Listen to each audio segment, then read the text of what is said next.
Jamestown Blue Jays football is brought to you by Creative Energy and Dan Superstop, Dakota Central, Hugo's Family Marketplace, Otter Tail Power Company, Professional Eye Care Centers, The Frontier Ford Grill, Unison Bank, Hillerud Construction, SMP Health Ave Maria, Gun and Reel Sports, Essentia Health, Farmers Union Insurance, Steve Benyon Agent, Jamestown Country Club, the Chiropractic Arts Clinic, Originals, Apex Physical Therapy, Jamestown Parks and Recreation, Johnny B's Brickhouse, Buffalo City Diesel, Jamestown Regional Medical Center, RM Stout, and Pit Stop Express Lube. Now, Jamestown Blue Jays football. Two teams that meet tonight have had their share of frustration for the Watford City Wolves. It's been over a period of a few years, a program with a great history, but trying to make the playoffs for the first time in 5. The frustration for the Jamestown Blue Jays has been in the last 5 weeks. A couple of tough losses, and the Jays find themselves with diminishing playoff hopes. They can make them a lot better if they can win tonight. Watford City can make their path to the playoffs a whole lot easier if they can win this evening.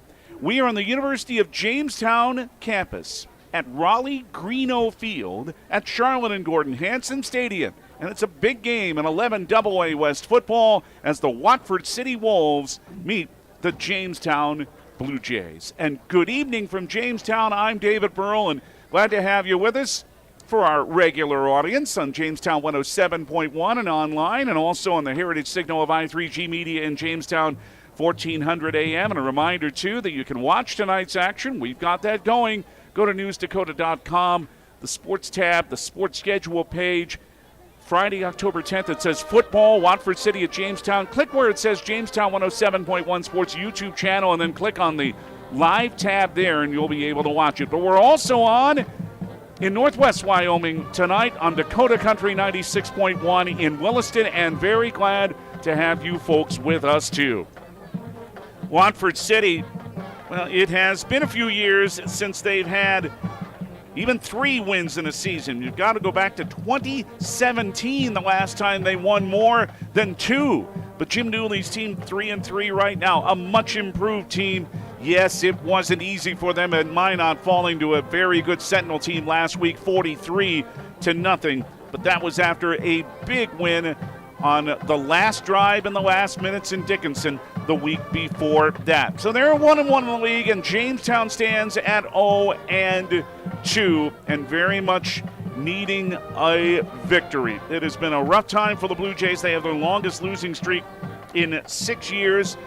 They lost their starting quarterback in Game 2 of this season. Another player that would have been very important for them has not been able to play. They have a fine senior running back in Liam Fry. Some nights he's been outstanding, but there have been other times when he's been pretty well stopped, as the Dickinson Mavericks did last week, although it was a game that Jamestown still had a chance to win and led going into the fourth quarter before Dickinson rallied for a 35-24 victory. So Watford City trying to get good back on their side. Jamestown trying to stop a whole lot of bad. Glad you're with us, and as we continue on our pregame, you'll hear from both head coaches, Watford City's Jim Douly and Jamestown's Bill Nelson.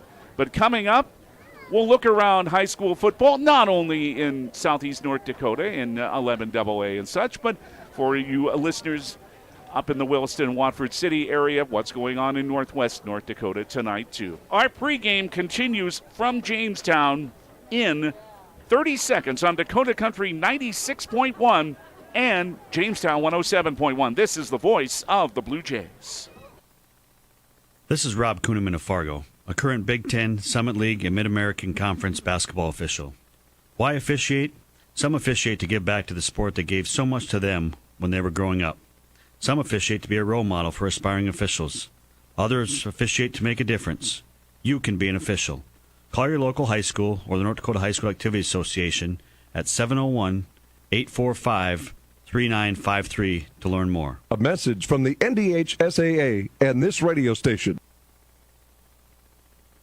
Watford City and Jamestown tonight in the Buffalo City. Glad you're with us for this important game for both teams on Dakota Country 96.1 and Jamestown 107.1. Let's tell you about what's happening in North Dakota High School football in 11AA West First. The standings going into this third week of play, Minot North and Devils Lake are 2-0, with Watford City tied with Dickinson at 1-1, and Jamestown and St. Mary's both 0-2. The co-leaders meet tonight in Minot, with top-ranked Minot North hosting number 4 Devils Lake in the latest NDAPSSA poll, and it is St. Mary's playing in Dickinson tonight. In 11AA East, it's Kindred and Grand Forks Central sharing the lead at 2-0, and they're playing tonight at Cushman Field in Grand Forks. Red River and Central Cass 1-1, Wahpeton and Fargo South 0-2. Red River is at Wahpeton, and Central Cass is at Fargo South. In 11 AAA in the West, Williston Coyotes are still looking for win number 1 this season, and they're in Mandan to take on the winless Braves tonight. Also, Minot still looking for their first win, but a chore for them playing at Century, and Legacy is at Bismarck. And in 11 AAA East, the new number 1 Fargo Davies is at West Fargo. Second-ranked Horace hosts West Fargo Cheyenne, and fourth-ranked Shanley is at Fargo North. 11A in Region 1, fifth-ranked Ellendale Edgeley Cullum playing at Northern Cass. They're both 4-1 in the league and tied for the lead with Lisbon Oaks at 3-2, playing at 2-3 Valley City tonight. Region 2 Carrington at 1-4, looking to keep their playoff chances going. They're playing at Rugby tonight. And in Region 3, it's Ray Powers Lake tied with Bottineau at 4-1 in that region, one game behind Velva, Garrison, Drake, and Moose. And for Ray Powers Lake tonight, they're at Deluxe Burlington, who's at 3-2. So that's a big football game. 9-man, second-ranked Lemoore, Litchfield Marion at 6-0, plays tonight at Richland. This is the bye week for top-ranked New Rockford Cheyenne. Out in the Northwest, big game tonight at Alexander as Divide County comes to town. Those are two 7-0 teams, with Alexander ranked 4th in the latest poll in 9-man, and Divide County at number 5. In 6-man, a bye week for unbeaten 7-0 Trenton. Newtown at 4-2 plays tomorrow at Partial. Coming up on our pregame as Jamestown hosts Watford City tonight, it's Watford City head coach Jim Douly. Back with that in 30 seconds on Dakota Country 96.1 and Jamestown 107.1. This is the voice of the Blue Jays.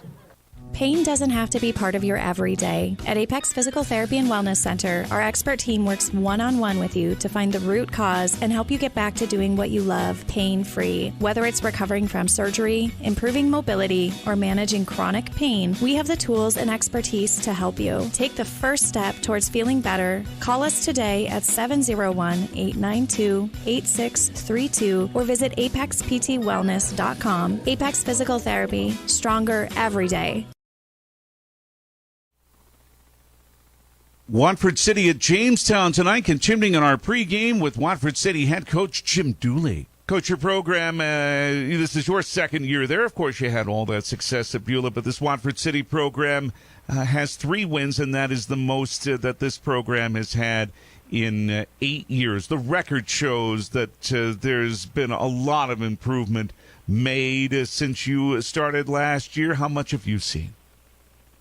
Well, we're seeing improvement. I always kind of say we're not where we want to be. We're not where we maybe should be, but at least we aren't where we were. We're going in the right direction, and it's kind of a step after another step. It's first learning how to compete, then it's learning how to win, then it's learning how to deal with a little bit of success, and we're kind of in that area right now where we're trying to do that and just and keep plugging away and look forward instead of back. Now your offense, of course, is not what most teams take a look at, and coaches like to use the old phrase buy in. But when you got there last year, how long did it take for kids to buy in on the offensive side of the ball? Well, of course, it's different. They don't see it on TV, and it's not 1954, so it's not all the rage, and so it takes a little bit. But I think early when they saw we were moving the ball and we're scoring some points, that had been a thing that just as a program we had struggled with. I think, even because I had coached against Watford City in the past, and I always thought they were pretty solid on defense, but just always struggled moving the ball. But, we were able to kind of do that and right away. And, I mean, it helps having a Class A opponent first game, but, in the guys' minds, it's, hey, we're moving the ball and we scored 30 points. So, I think from that point on, we got some buy-in, and the kids they're talking about they like running it. It's kind of an identity that we have, and I think that they're pretty sold at this point. Well, the proof of that was the drive you had to win the game a couple of weeks back in Dickinson very late in that game. That was a big step forward for this program, wasn't it, winning a game like that? Well, yeah, I think winning a region game, I think it's I thought it was the first time we'd beaten them, but I was at the Rotary Club meeting here yesterday, and a guy did inform me that in 1967 Watford City had beaten Dickinson, but that would have been probably a few months before I was born. So in my lifetime, I don't know that we have, so that's been kind of nice. But I think, just getting a region win and getting wins over some AA teams. It's been a while on that, too, that I think we're playing with more confidence, obviously, and I know I was asked this yesterday at that meeting that, which is it? Well, it's, you play better because you have confidence, or do you have confidence because you play better? Well, I think they go hand in hand. We're just trying to keep the wheel going. A couple of wheels fell off last week with Minot North, but they're a tremendous team, and I don't want to say no one can touch them, but someone's going to have to play pretty well to knock them off. Well, you have the challenge of having made the trip to Jamestown, obviously a long journey, but that happens in the Western North Dakota in football. And you see a lot of the same players that against whom you started well last year before that Jamestown team came back. And, they're having their struggles this year, but I'm sure that they're going to be ready for this football game. Oh, yeah, definitely. And I know they're in a position right now, just in the region, where they're kind of back to the wall, and that's when teams are the most dangerous. It's kind of like, you get a wounded animal, that's when they're going to fight the hardest. So we know that we're going to get a great game, a great effort from those guys, and they're going to play hard, and because they're still, at this point in the season, everyone still kind of controls their own destiny, so no one's out of anything yet. And we kind of look at it, it's an opportunity for us to kind of do the same thing, get in a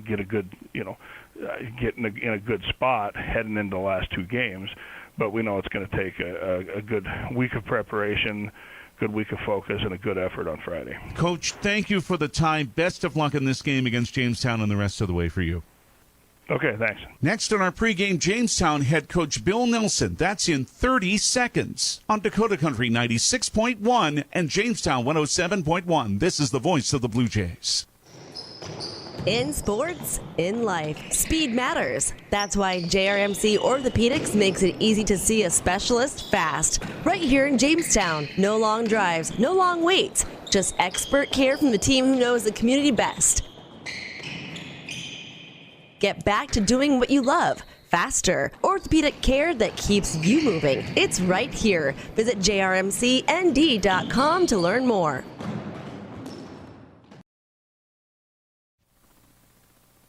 Back at Hansen Stadium in Jamestown and Watford City, another huge game, really for both teams, but big for the Blue Jays, and their head coach is Bill Nelson. And, oh, gosh, it's tough to start an interview, and I know you don't like to say it either, woulda, shoulda, coulda, but there's a lot of that for your team as far as finishing drives, taking advantage of chances in the opponent's territory, converting touchdowns.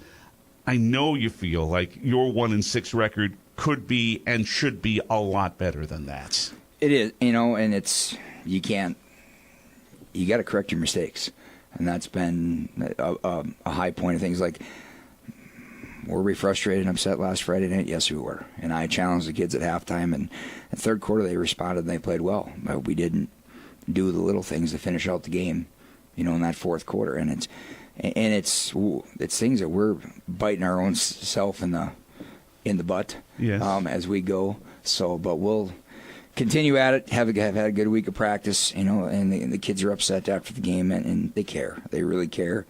They're not backing down. They knew the importance of last Friday night's game, and this Friday night gets that much more important. So there's still a lot to play for. You have 3 regular season games, and we'll just leave it at that. But there's a ton to play for. It's season's not over. That's for darn sure, and that's pretty evident at practice. And the kids are still.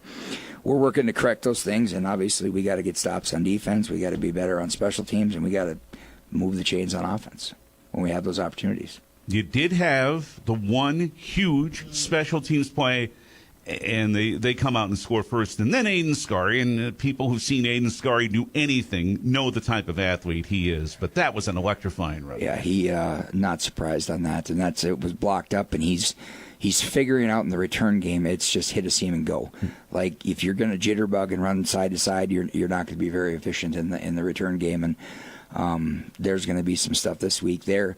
Their punt game and their kickoff is so different it's really hard to scheme things just because they'll kind of punch the ball all over the place. Then every now and then they'll kick it deep. So it's just going to get bodies on bodies, and if something evolves, it great. But their punt came, I think, in 3.5 games I've seen a true regular punt formation one time.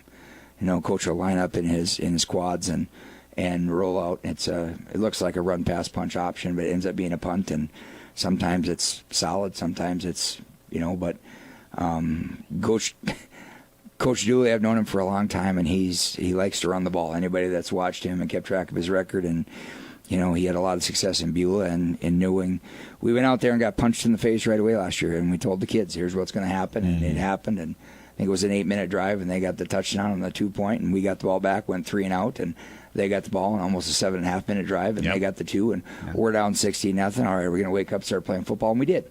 You know what I mean? But it's one where we can't have that start Friday night. We need to start right, and we did something different. We've been playing without a ball on defense, on offense, on our scout offense.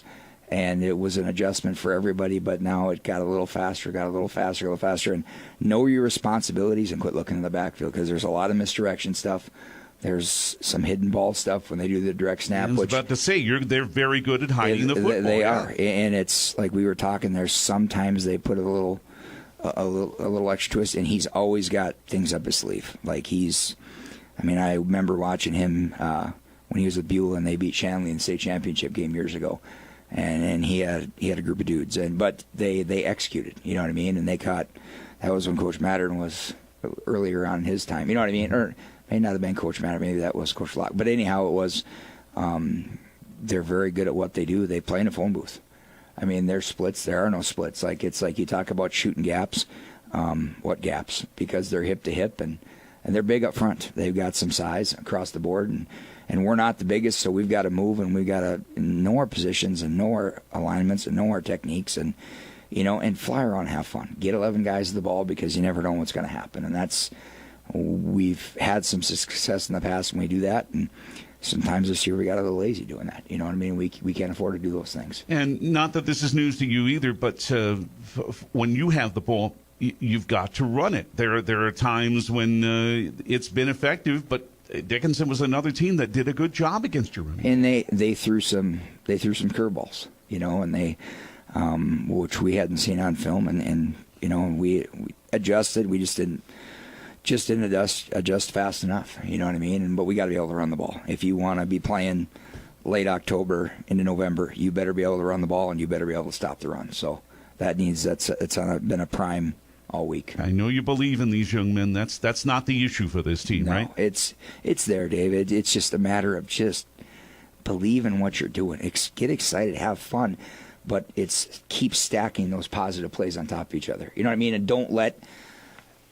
you got to let the little things that don't. It's never going to be a perfect game, and so be it. If you make a mistake, make it at 100 miles an hour. Don't make it and say, "Oh crap, I screwed up and I only went 50 miles an hour on that."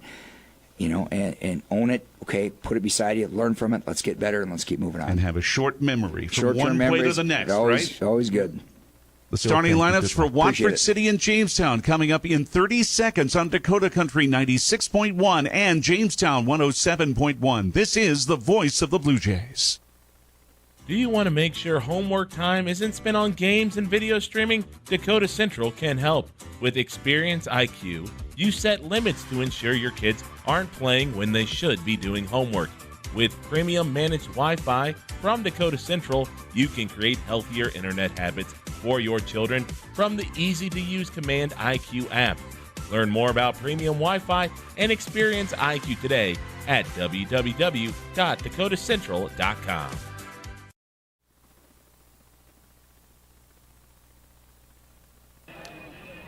At Hansen Stadium in Jamestown, Jamestown Blue Jays and the Watford City Wolves, the Pit Stop Express Lube and Tire starting lineups. First, we'll tell you that Watford City won the toss but deferred the option to the second half.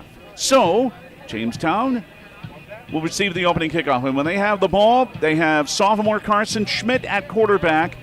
He replaced the injured Brady Nenow in the second game of the season. Nenow broke his ankle. Schmidt has 53% completion, 635 yards, 3 touchdowns, and 10 interceptions. Liam Fry is the main running back, the senior, 6'2", 205, 650 yards, 9 touchdowns, 55 yards, and a score against Dickinson last week. He's had 300-yard games this season. That includes 218 against Devils Lake. The receiver, Seffi Saylor, the senior, with 21 catches and a touchdown, 6 catches a week ago. Cale Verkey, the junior, with 10 catches, but 5 of those came last Friday night. And Jagger Remick, the senior, one of the tight ends, 10 catches and a touchdown. The other tight end is Tucker Allen with 14 catches and a score. On the offensive line for Jamestown, on the left side, the tackle, 220-pound senior Cody Barrett. The guard, 225-pound junior Rylan Doctor. The center, 205-pound junior Jackson Morris. And on the right side, the guard, the 205-pound senior Jet Wharton. And the tackle is the 220-pound junior Eli Olson. And as Bill Nelson referred to in Watford City, there is size on their 4-man defensive front. Thaden Arnold is one end, a 280-pound senior with 21 tackles. 290-pound junior Caleb Pickering, one of the tackles. 205-pound senior Jalen Wagoner with 12 tackles, including a sack and a fumble recovery is the other tackle. And 220-pound senior Tim Randalls is the other end. 205-pound junior Tristan DeVries, one of the trio of linebackers. 202-pound junior Harper Moberg is the Wolves' leading tackler with 40. Brogan Shannon, a sophomore, 170, has 29 tackles. And in the secondary, Will Langford at one safety, a senior, he has a pick. Bryson Wolf, a junior, he has a pick. Carter Breitbach also should see time in the secondary. He has 2 interceptions. In the corners, Connor Winter, who's had 3 interceptions, including 1 for a score in the second week of the season in their win at home over Wahpeton, and Riley Liedall-Berger, the junior. When Watford City has the ball with this most interesting offense, their quarterback is junior Baylor Salas, but he's thrown only 28 times all year, 13 of 28, 128 yards, a touchdown, and 5 interceptions. Their trio of runners includes Riley Liedall-Berger, the junior, 714 yards, 9 touchdowns, over 6 yards a carry. Tristan DeVries, the junior, 513 yards and 4 touchdowns, but on just 51 carries. Tristan is averaging over 10 yards a run. And Brogan Shannon, the sophomore, he has 12 carries. Also see Jaden Wagoner, 281 yards rushing and 3 scores. Wide receiver, Connor Winter, the senior, with 3 catches this year after he had 4 a year ago. Lewis Larson, the junior, 245-pound tight end on the offensive line, the left side. The tackle is 220-pound senior Tim Randalls. The guard, sophomore, 220, Birch Shetter. The center, returning starter, 280-pound senior Thaden Arnold. And on the right side, the guard, another returning starter, 202-pound junior Harper Moberg. And the right tackle is 240-pound junior Brandon Spacer. Jamestown's front 3, Rylan Doctor had been playing on the edge for a few weeks, but now he's back at defensive end, the 225-pound junior with 28 tackles, including a sack, 7 stops against Dickinson last week. Jet Wharton, the other end, the 205-pound senior with 3 sacks.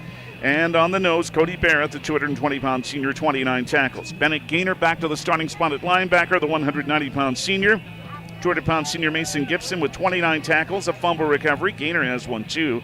Liam Fry, the 205-pound senior at linebacker, 6 tackles, a sack, and a fumble recovery last week. He has 32 tackles. Seffi Saylor, the senior, 20 tackles and 3 fumble recoveries this year.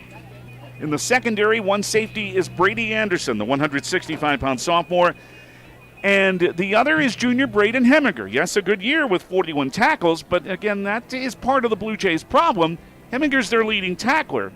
You don't want your safety to be your leading tackler. The corners, senior Graydon Thorlickson with an interception, and Aiden Scary, the junior. Jim Douly, the head coach at Watford City, his 33rd year as a head coach, and he's been everywhere, man. Farnham, Nebraska, Pinedale, Wyoming, Bloomfield, Nebraska, and Colorado Springs before all that success in Beulah. A championship in Class B that Bill Nelson referred to in 2015. 2 other championship game appearances, 6 semifinal appearances, 4-11 in his second season at Watford City. Bill Nelson is Jamestown's head coach in his 11th year. He's 54 and 53, coach of state champions in both 2021 and 2022 in Class A. Those are the Pit Stop Express Lube and Tire starting lineups. Jamestown, they'd love to do something right away in the return game. That was a 93-yard kickoff return officially by Aiden Scary last week for the Jays' first points against Dickinson, and that was good in the special teams. But what's been a struggle for this team, and it's kind of hard to explain this year, is all the missed conversions. There was one block last week, but Chase Trout, after the time he saw as kicker playing a couple games last year and was 7 of 8. This year he's 4 of 10. It's a head scratcher. And 2-point conversions have been missed. But you got to finish drives, too, if you're Jamestown. That's so important tonight. 3 times last week, Jamestown was able to start drives inside the Dickinson 40-yard line and didn't score on any of them. Lost the ball on 4th down on all of those drives. And Jamestown knows. Bill Nelson said it. As important as last game was last Friday, this one is even more important because they can keep any hopes they have of making the playoffs in their own hands tonight. Well, Jamestown's gone with the blue look. They have blue tops, white numerals, and blue pants.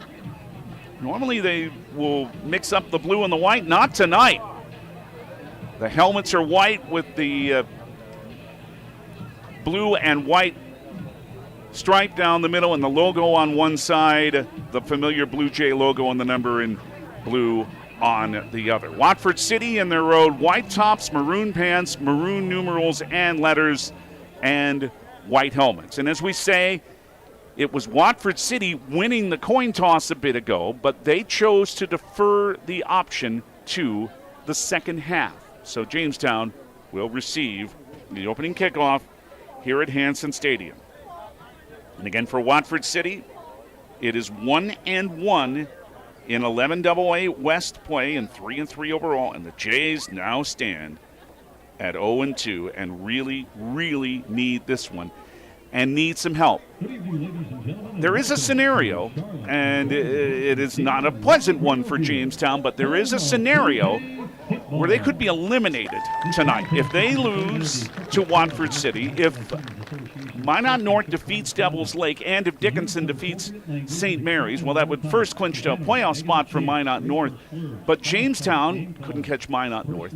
But also, they would lose tiebreakers to all of the teams, other teams ahead of them who would all be 2-1. So, yeah, this is vitally important for Jamestown. But again, with a win, the Jays can put themselves right back in this playoff race. And Watford City knows, too, that if they can win tonight, and then if they can win Thursday night in Bismarck against St. Mary's, they would break that playoff drought. They'd be back in for the first time since 2020, a year when they had only one win, but they did make the postseason. That, of course, was such an unusual 2020 season with the COVID-19 pandemic.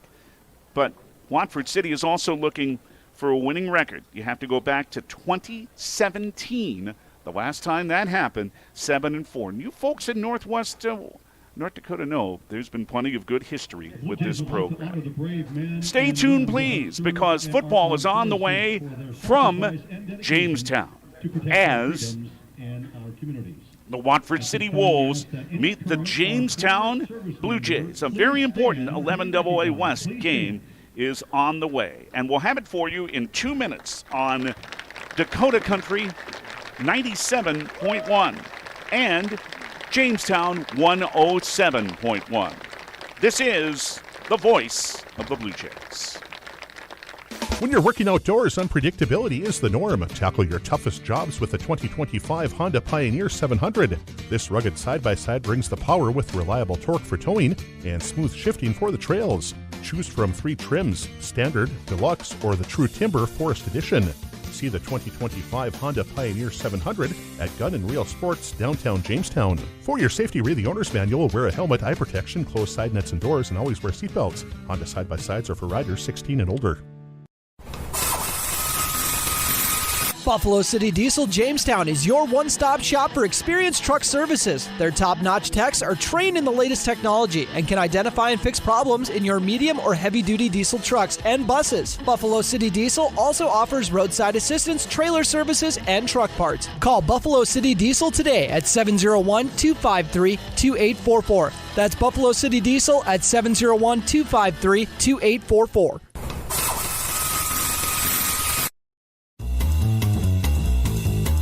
Johnny B's Brickhouse, famous for their pizza, but wait, there's pasta, and their amazing wings, and fresh ground hamburgers, tasty salads and appetizers too.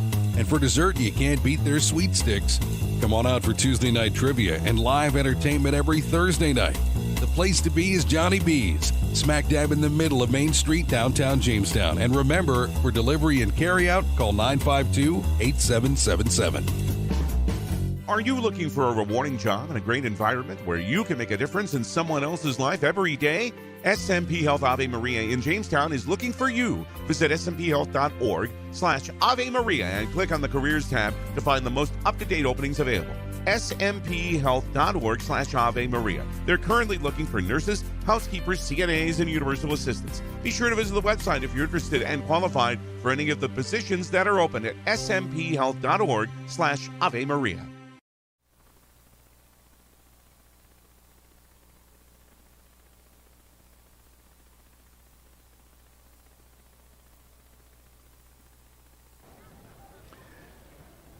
On the University of Jamestown campus, Raleigh-Greeno Field at Charlotte and Gordon Hansen Stadium, the Watford City Wolves and Jamestown Blue Jays set to play this evening. Really neat. All of the Blue Jay players had a very big rendition of the Stars and Stripes and held that while the national anthem was being played. We're not too far from kickoff for this very important game. But before this game kicks off, let's pause here briefly for station identification.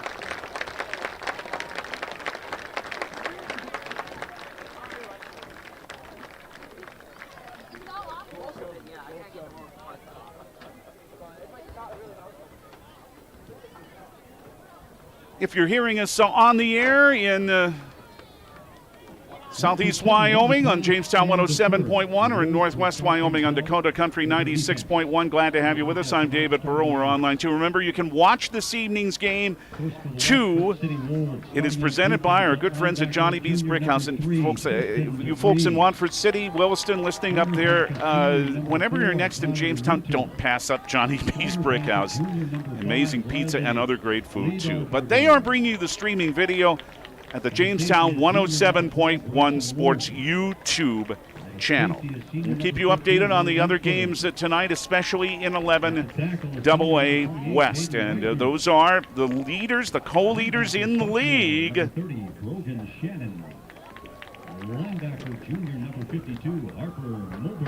Minot North.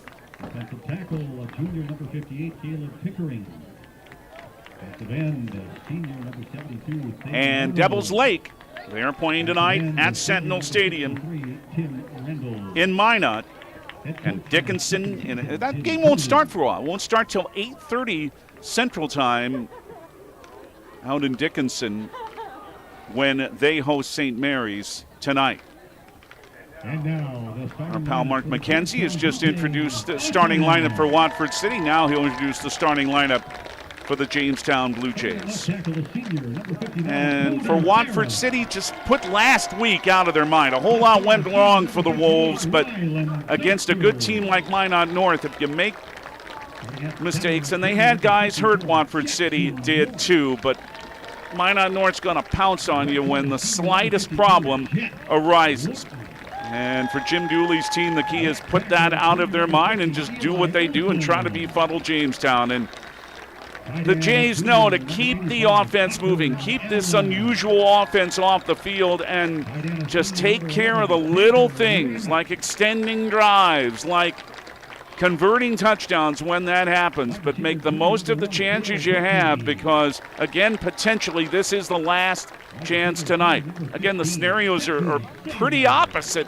A chance that the Blue Jays could be eliminated if they lose, but right back in the middle of this playoff race if they win. It is a lovely evening in Jamestown. A really nice night. Skies are partly cloudy. It's been a very pleasant day today. It's going to be cool tonight, but not too cool. It's pretty nice football weather. It is 55 degrees right now, so yeah, we'll get a little cool, but I don't think anyone will complain about. Wind out of the southeast, but that won't really be a factor. It's only at about 5 miles per hour right now. Watford City will move from left to right in the first half, and Jamestown from right to left. It's a freshman kicker for Watford City. He is a 6-foot, 175-pounder, Maxwell Thornock. Thornock will kick it off. And Jamestown sends back Miles Curtis. We haven't seen him in the deep in the return game, but we do here along with Seffi Saylor. We hope you enjoy the action from Jamestown. Another vital game, really for both teams, but especially for Jamestown. Thornock with a shorter kick. Takes a turn, comes to Curtis at his 22, 35, 30, 40-yard line and forced out of bounds near the 45. And it was the kicker. It was the kicker, Thornock, that had to do the duty there.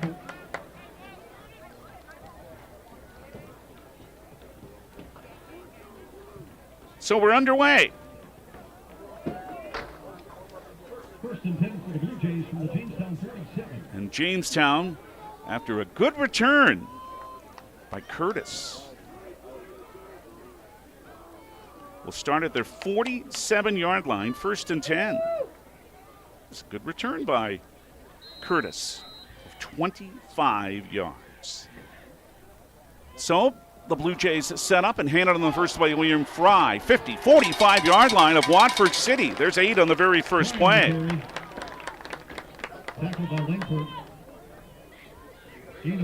So a good start. And again, it's can keep the offense going. And again, Jamestown wants this unusual offense of Watford City to not be on the field so much. Second down and 2, Jamestown, the Watford City 45 from right to left. Throw to the right by Schmidt. Caught, dropped right away. Verke should be enough for the first down. No, they're the 42 of Watford City. Good play there by the corner, Connor Winter, to cover Verke, but it's right where the Jays needed for their first down of the game, the 43-yard line of Watford City. 34-16, the Jays with a comeback win in Watford City a year ago after the Wolves led early. Hand off to Fry around left guard, 40-35. Tripped up, or it could have been a lot more. He's down at the 35-yard line of Watford City. Will Langford was in on that stop and really brought Fry down by the ankles, or he might still be running. Well, as he did, he gained 7. Second down and 3 for Jamestown at the 36-yard line of Watford City. Wideouts each way. Cale Verke to the right and Jack Aremic to the left. Seffi Saylor in a slot left. And a pitch back to Fry, round right in, wants a block, and it doesn't happen. And Fry is back to the 36, maybe the 35-yard line. Jaden Wagoner stayed at home, and Stayed with Fry. It is no gain. Now 3rd and 3. Jamestown. They're at the 36-yard line of Watford City. 34% for the season, 4 of them in last week. Throw left, Saylor caught it, 35. Left numbers 30. He's down near the 22-yard line for a first down. So the pass to Saylor for his first reception of the night and the 22nd of the year for the senior. Riley Liedolberger made the stop. But Jamestown is now at the 23-yard line of Watford City after a gain of 13. First down and 10. Fry takes the handoff around right end, shakes off one tackle, but chased down by 2 other Wolves. Near the 22-yard line, he may have gained a yard. Connor Winter had to come up to make the play after Caleb Pickering thought he had him for a minimal gain. For no gain. The gain, as it turned out, was only a yard. And it's 2nd down and 9 now for Jamestown at the 22-yard line of Watford City.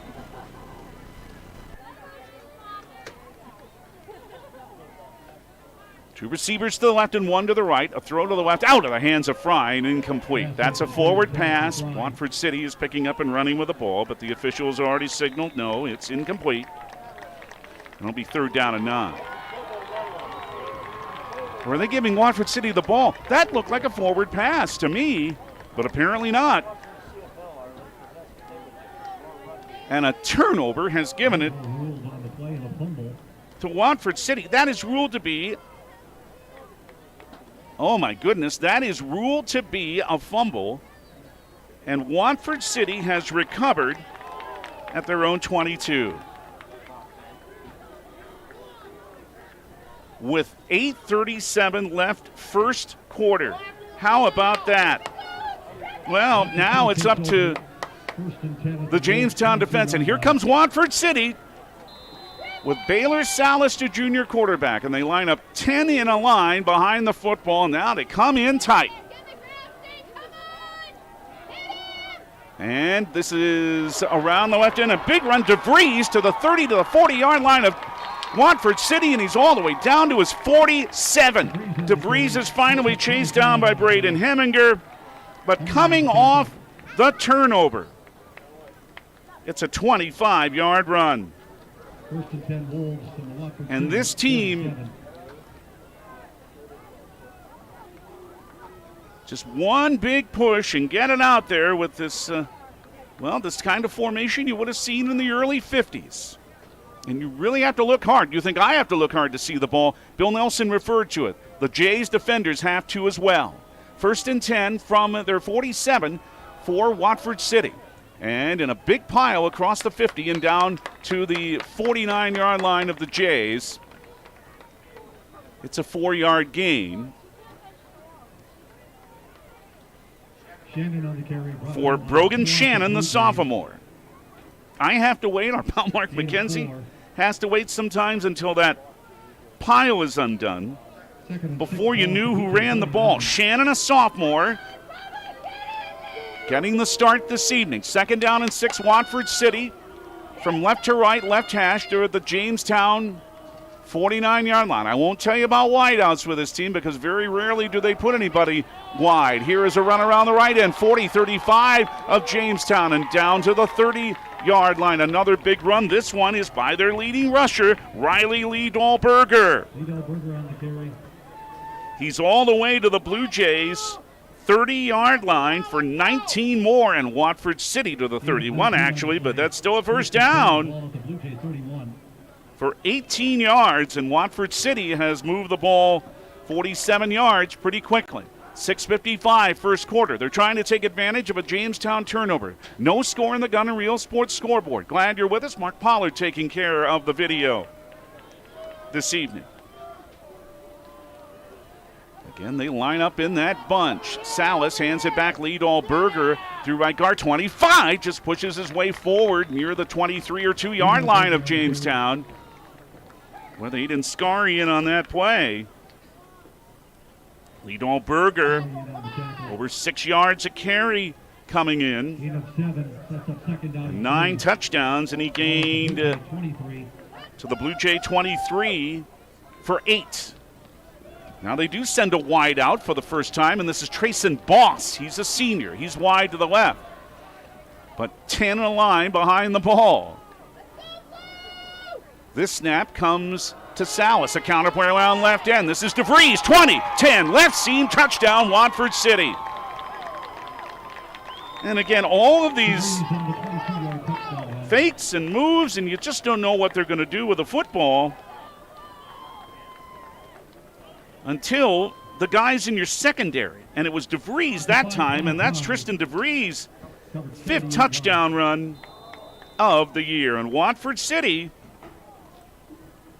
it did not take them long at all, just under 3 minutes for their first points.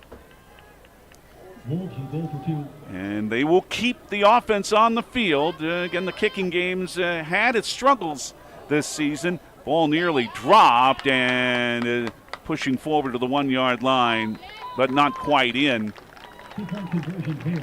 are the Wolves by Brogan Shannon. But Watford City is able to take the lead. We have 5:57 left in the first quarter at Hansen Stadium in Jamestown, with Watford City leading Jamestown by a score of 6-0. And there's more for you in 30 seconds on Dakota Country 96.1 and Jamestown 107.1. This is the voice of the Blue Jays. Otter Tail Power Company would like to remind you about the importance of high school athletics in the lives of children. Those extracurricular activities play a role in the education and development of those kids involved and provide a way for kids to learn some of life's most important lessons. Lessons that'll take them through life with a sense of accomplishment and pride. Otter Tail Power Company would like to salute those athletes, coaches, and fans who make every season one to remember. Another kickoff coming here from Thornock. And he sends this one to the 17 to Seffi Saylor, 20, 25. Ooh, a big high hit, and here comes a flag. Jamestown's going to get extra yards out of this as Jonathan Sargent clotheslined him. And that. Number 34, 15-yard penalty from the end of the run. First down, as Jamestown. You heard Aaron Motter, the referee, say is going to give Jamestown better field position here. The end of the play was at the 35-yard line of Jamestown, but this 15-yard penalty is going to put it all the way to midfield. So, yeah, that was not a legal hit. Jamestown starts at midfield, 1st and 10. Fry trying to stutter step his way around right end, 46-yard line, maybe the 45 of Watford City before he's brought in by Brogan Shannon. So 5 yards there on first down. Well, they went with Fry, and he was pretty effective. They'll give him 4 to the 46. Effective on the first drive until a fumble inside the Watford City 25, and the Wolves then went on a 78-yard scoring drive in 5 plays, taking 240. They're up 6-0. Second down, 6 Jamestown to the Watford City 46. Hand to Fry again, and the hole closed at right guard. He's still across the 45 and down near the 43. Harper Moberg tackled him and then helped him up. Moberg, the middle backer, the leading tackler for this team. And that is to the Watford City 43 for 3 more to make it 3rd down and 3. Jamestown did convert a 3rd down on their first drive. This is a throw to the left side. Saylor with the catch and pulled down at the 42 in the left flat. Combining were Riley Lee-Dahlberger and Will Langford to keep Saylor from making that first down marker. A yard gain to the 42-yard line of Watford City, and Jamestown will go for it. They're 11 of 25 on 4th down this year. They need 2. Here's what the Jays need. Can they finish a drive? Wing right, a receiver split each way. Handoff, it is around left end. Will Bennett, he's across the 40, first down, 35 off his own blocker and inside the 30-yard line of Watford City and out of bounds. Well, that time they do finish the drive there, or at least convert it, and they're all the way down with a good Will Bennett run to the 28-yard line of Watford City. And it is first down. It's Bryson Wolf that forced him out. 2 receivers left and 1 to the right. 6-0 Watford City, 3:48 first quarter. Here is a pitch back to Will Bennett and pulled down. May have gained a yard. Good play by Brogan Shannon to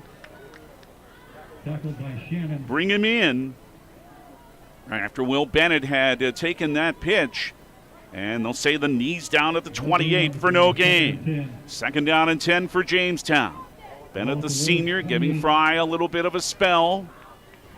Still in there in the backfield beside Carson Schmidt. 2 receivers right and 1 to the left for Jamestown. Seffi Saylor sent in motion to the right, and he has it on a speed sweep. 25-yard line, blocked by Allen. 20 down near the 17. Jamestown moves to 6 again.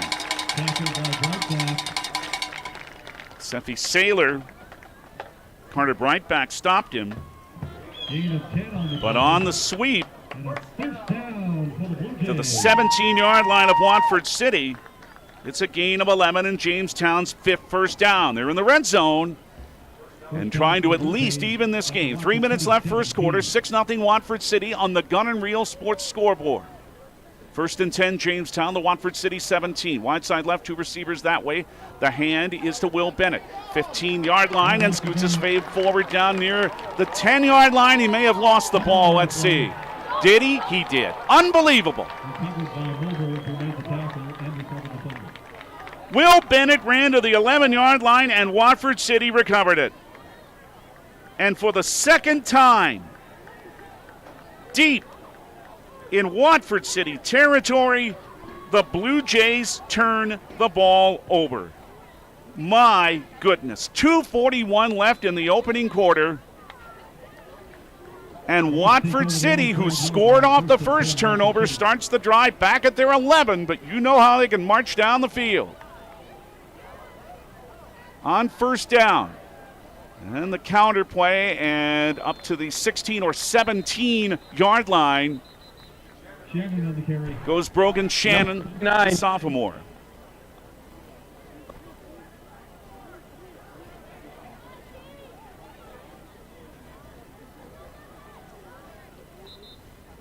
They'll give him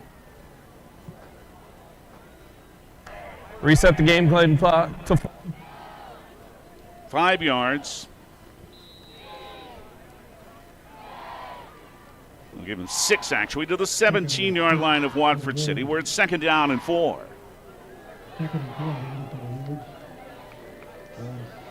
At bunch formation, Shannon. Let's see who takes the snap. This time it's Liedel Berger, and he got socked. Right after he took the ball, and it's held to no gain. Mason Gibson with a good play for Jamestown. To make it 3rd down and 4 for Watford City. We'll make it 3rd and 3. They gave him a yard to the 18-yard line. 3rd down and 3 here. Watford City, first time they've been to 3rd down in this game. 1:39 first quarter. Around right end across the 20, down near the 24. That's going to be enough for a Watford City first down as Riley Liedel-Berger again carried it. Liedel-Berger on the carry.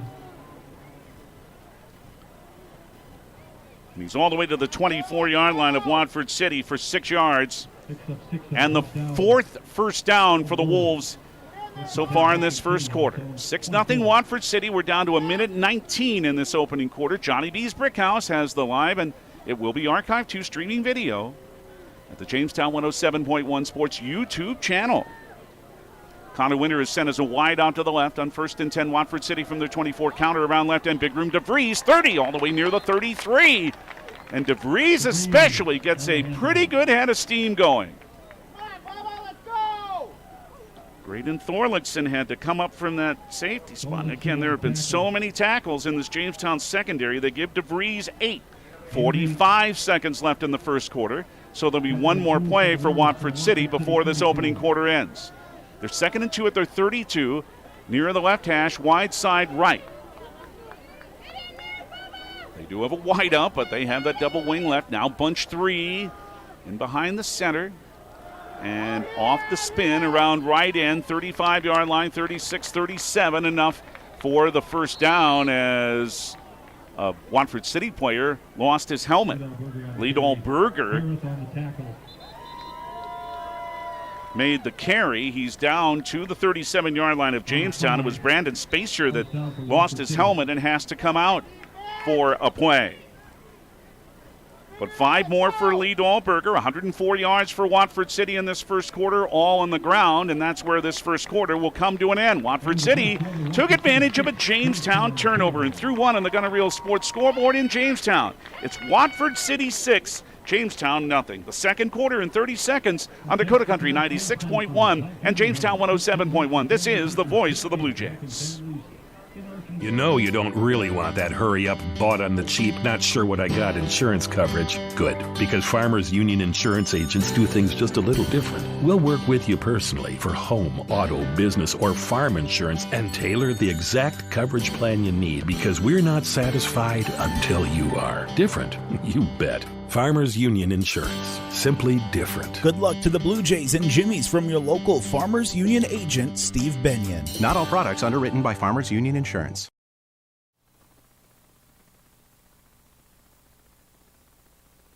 Quarter. 6-0 Watford City in the Gunner Real Sports scoreboard at the end of 1. Watford City with a first down as this second quarter begins. In the first, they had 104 yards of offense, of course, all on the ground. Jamestown 70 yards, 54 rushing, 16 passing, 5 first downs for each team.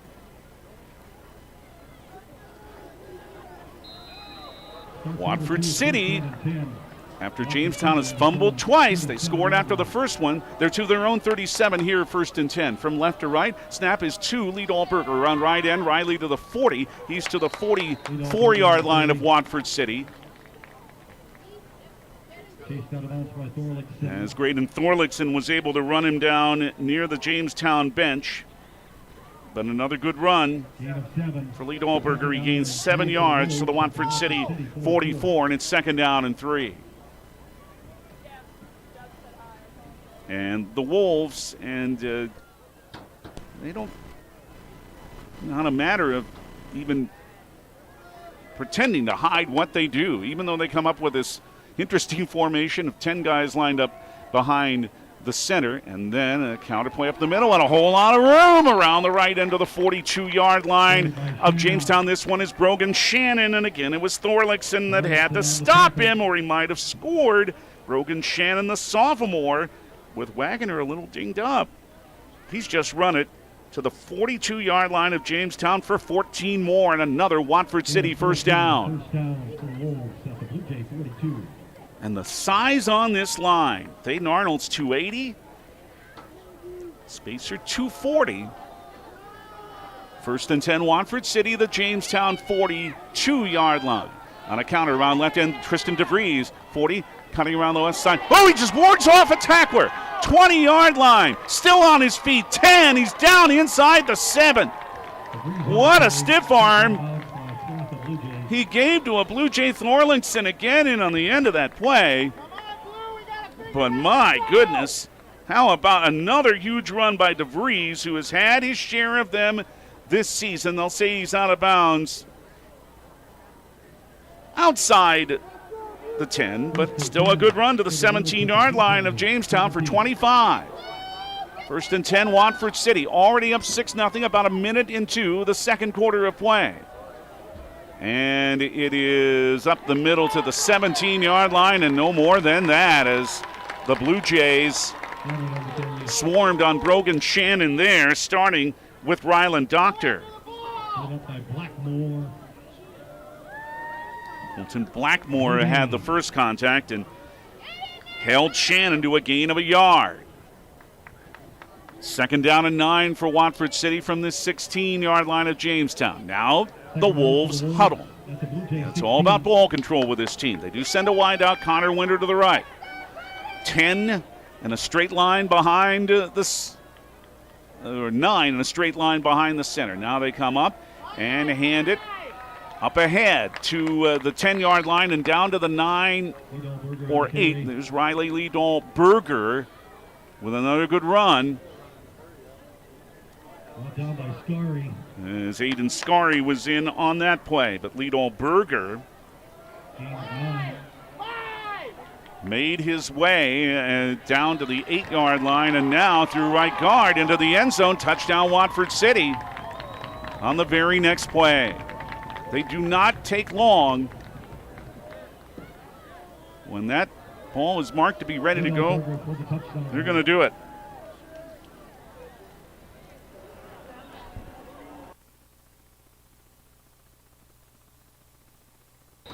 Riley Lee-Dahl Berger with that touchdown.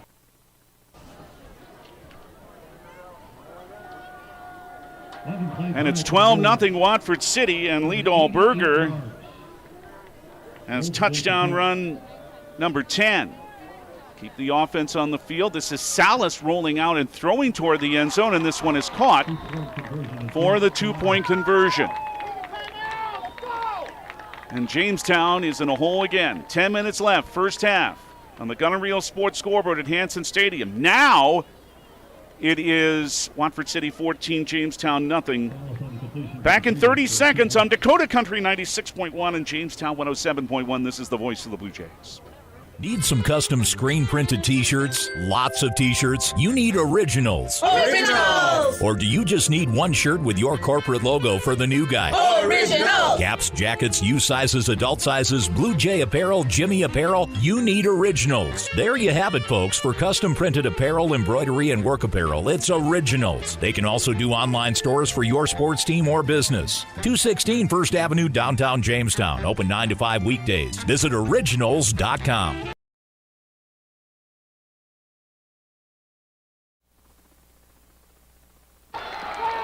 Big return here off the ensuing kickoff as it's brought back all the way to the 36-yard line by Kale Verke.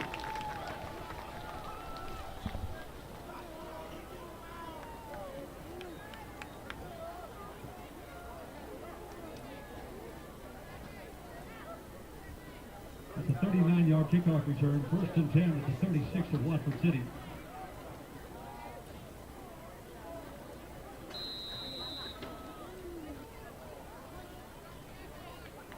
So Jamestown sets up at the Watford City 36 after a 39-yard return. Handoff around right end. Liam Fry to the 35 of Watford City and just runs into Winter as Winter forces him out of bounds at the 31-yard line of the Wolves for a gain of 4. It wasn't the 93-yarder that Scarry had last week, but still a good one there. Ball at the 31 of Watford By 14-0 Watford City, 9:42 first half. Pitch to the left. This is Fry cutting the outside. Chase down from behind. Here comes a flag at the end of this play. Tristan DeVries chased him down from behind. Let's see what the flag is for. Aaron Motter will tell us the game out while the play was in progress. So let's see if this is against Jamestown. And if it is, they might decline this. Holding.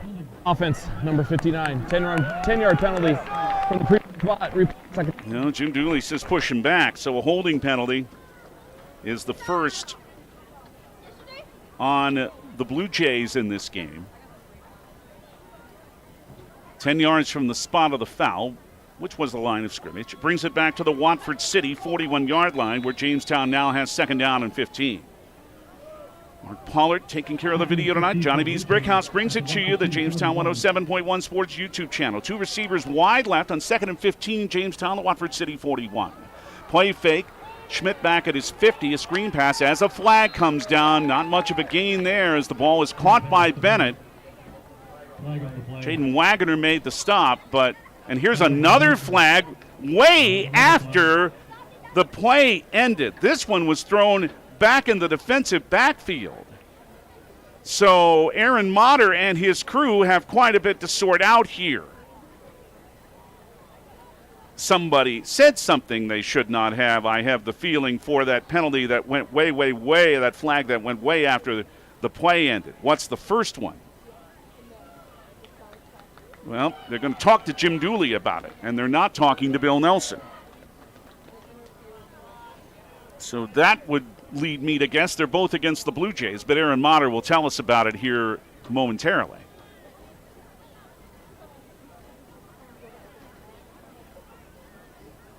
I promise. Here he is. We have a live ball and a dead ball foul. We have live ball holding offense number 59. That 10-yard penalty be assessed from the previous spot. After the play, personal foul defense. Ooh. That 15-yard penalty will be enforced from the succeeding spot. Replay second up.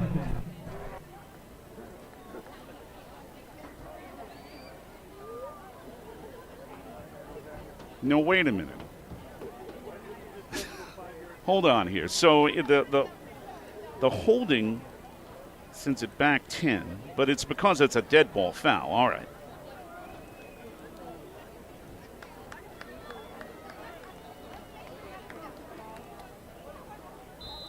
Well, that's a little unusual. Because it's a dead ball foul, the penalties don't offset. So it's at the Jamestown 36. A throw to the left side and incomplete, nearly intercepted. Saylor, the intended receiver, but DeVries had a good shot at that ball. So after all that, and again, dead ball foul was one of them. That's why the penalties didn't offset. So the incompletion to Seffi Saylor sets up 3rd down and 10 after all that at the Watford City 36. Saylor, slot to the left. Jagger Remick wide to the left. 2 receivers to the right as well. Schmidt takes the snap, throws to the left, underthrown and incomplete. Going to the wide side left of the field. It went on one hop to Jagger Remick, and it's 4th down and 10. 4th and 10 for Jamestown. And Schmidt had started well. And it's still not bad at 3 for 5, but that one short hop. The offense will stay in the field with 9 minutes and 1 second left in the first half. Gunner Reel Sports Scoreboard says, if you're watching, it's incorrect on your screen, but I'll fix that. Watford City 14, Jamestown nothing on the Gunner Reel Sports Scoreboard. Jays have to take any advantage they can to keep their offense in the field in Watford City's end. 2 receivers left and 1 to the right. Here's Carson Schmidt rolling to the left. Protection's there for him. Throwing wrong down the left side and just overthrew in the end zone. Incomplete. Ooh. He was going for Brandon Kaler, who's been out for a while. Watford City takes over on downs. But that one just overthrown to him, and with 8:53 left in the first half, again, Jamestown cannot complete a drive, and Watford City will start at their 36, 1st and 10, already up 14-0 on Jamestown. Thursday night is when both of these teams play next. Watford City will play St. Mary's in Bismarck. Also on Thursday, Jamestown at Minot North, 6:30 on Jamestown 107.1. Thursday evening next week. On first down, the snap is directly to Tristan DeVries up the middle at the 40, and he works his way forward near the left numbers at the 43-yard line of Watford City for a gain of 7. Harrith in on the tackle. Cody Barrett. Good nose tackle in on the play for Jamestown, but that's a 7-yard gain for Tristan DeVries, and it's 2nd down and 3 for Watford City. Again, they go to the huddle. They've got plenty of time to snap at 12. 8:16 in the half. 10 behind the center here. Now they go into that double wing in the tightly packed backfield. And hand on the counter play to DeVries again. 45 out of 1 tackle. 48, that's enough for the first down. And he's down there as he was stopped by Bennett Gaynor and by Colton Blackmore. But 5 more. Watford City has not put the ball in the air yet, to no one's surprise. Gain of 5 on the first down for the Wolves. Ball is at the Watford City 47. And it's first down and 10. 9 first downs now for Watford City. Jamestown has 5. And a Blue Jay came across the line of scrimmage and was not. Offside. Defense. Replay first down. Eli Sankey came across the line of scrimmage and immediately knew it. Put his head in his hands and said, "Oh, bleep." Probably not. But anyway, it's first and 5 at the Watford City 47-yard line, and this will be another way to move the sticks by running the ball for Watford City.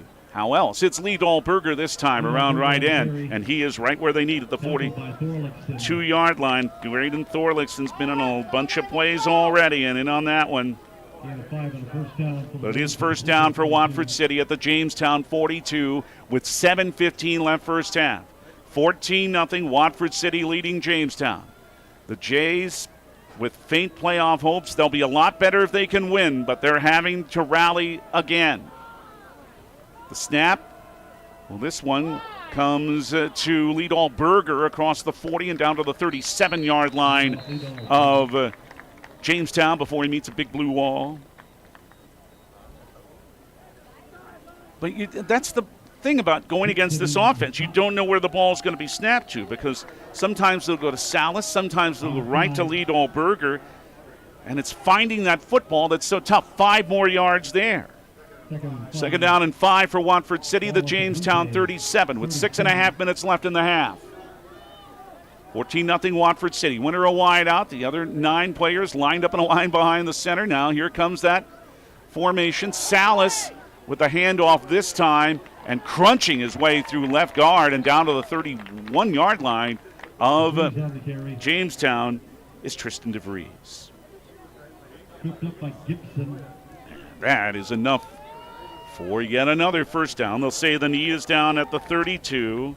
Stop was made by Mason Gibson, but 5 more yards for DeVries. And Watford City, with their running game going to a T. They took the early lead on Jamestown out there last year before the Blue Jays came back, but Watford City not looking like they're going to give them much of a chance to do that, at least not so far. First and 10, more, at least for a moment, a traditional formation. Not now, they're all bunched up again. And this time it is a big pile at right guard to the 25-yard line, and that's DeVries.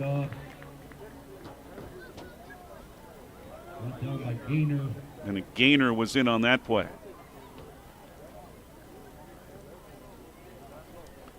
The gain is just outside, call it the 25-yard line of Jamestown for 7 more. Clock keeps running with 5:14 left in the half. Second down and a long 3 outside the Jamestown 25. Connor Winter is a wide out to the right for Watford City.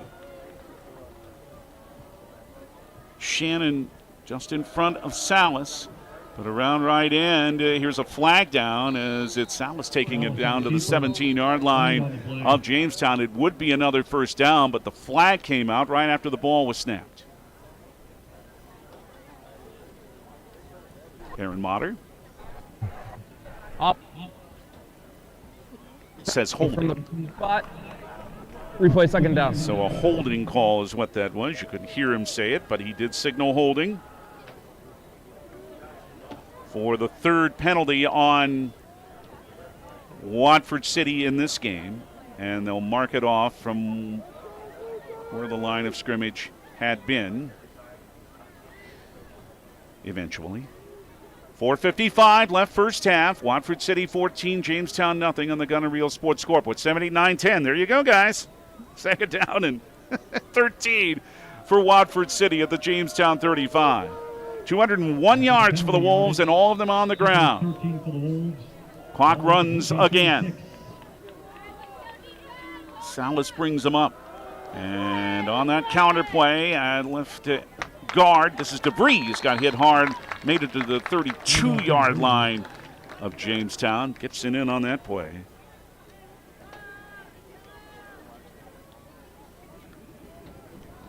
Doesn't matter if it's way behind the chains. Jim Douly's offense isn't going to change what it does. He is his own offensive coordinator. 3 yards, so they're back to the original line of scrimmage. But here's Watford City in a 3rd and 10. Down to 4:15 in the half. And you know what? They may surprise you and pass.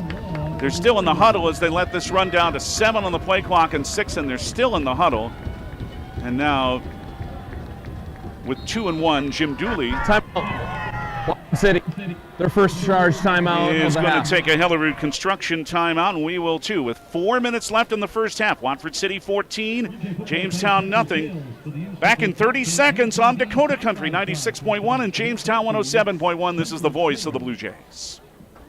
Whether you're on the field, in the stands, or chasing the kids around the house, pain shouldn't slow you down. At the Chiropractic Arts Clinic in Jamestown, they help athletes, weekend warriors, and everyday movers feel their very best. From back pain to joint issues, their experienced team gets you back in the game fast. Located right here in Jamestown, trusted by local athletes and focused on you. The Chiropractic Arts Clinic. Move better, live better. Call today. 252-2424. Good luck, Blue Jays and Jimmies, in this year's sports season.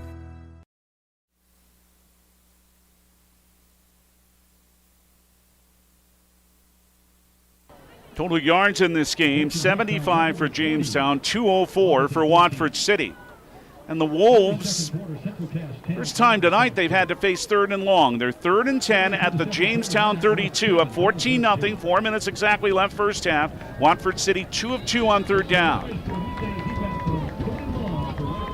The crowd here in Jamestown trying to encourage the Blue Jay defense. And Salas with a roll to the right, throws for the first time and overthrew 2 receivers that were fairly tight together. One of those was Kate Singer down inside the Jamestown 20-yard line, but now it's 4th down. So Salas throws for the first time, and this will bring up 4th down and 10. But in Jamestown's end, the offense will stay on the field.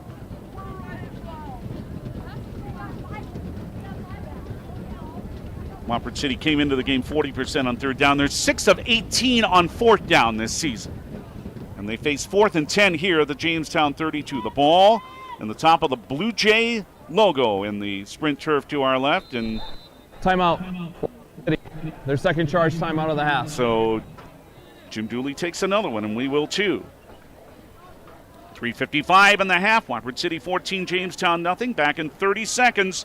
On Dakota Country, 96.1 and Jamestown 107.1. This is the voice of the Blue Jays.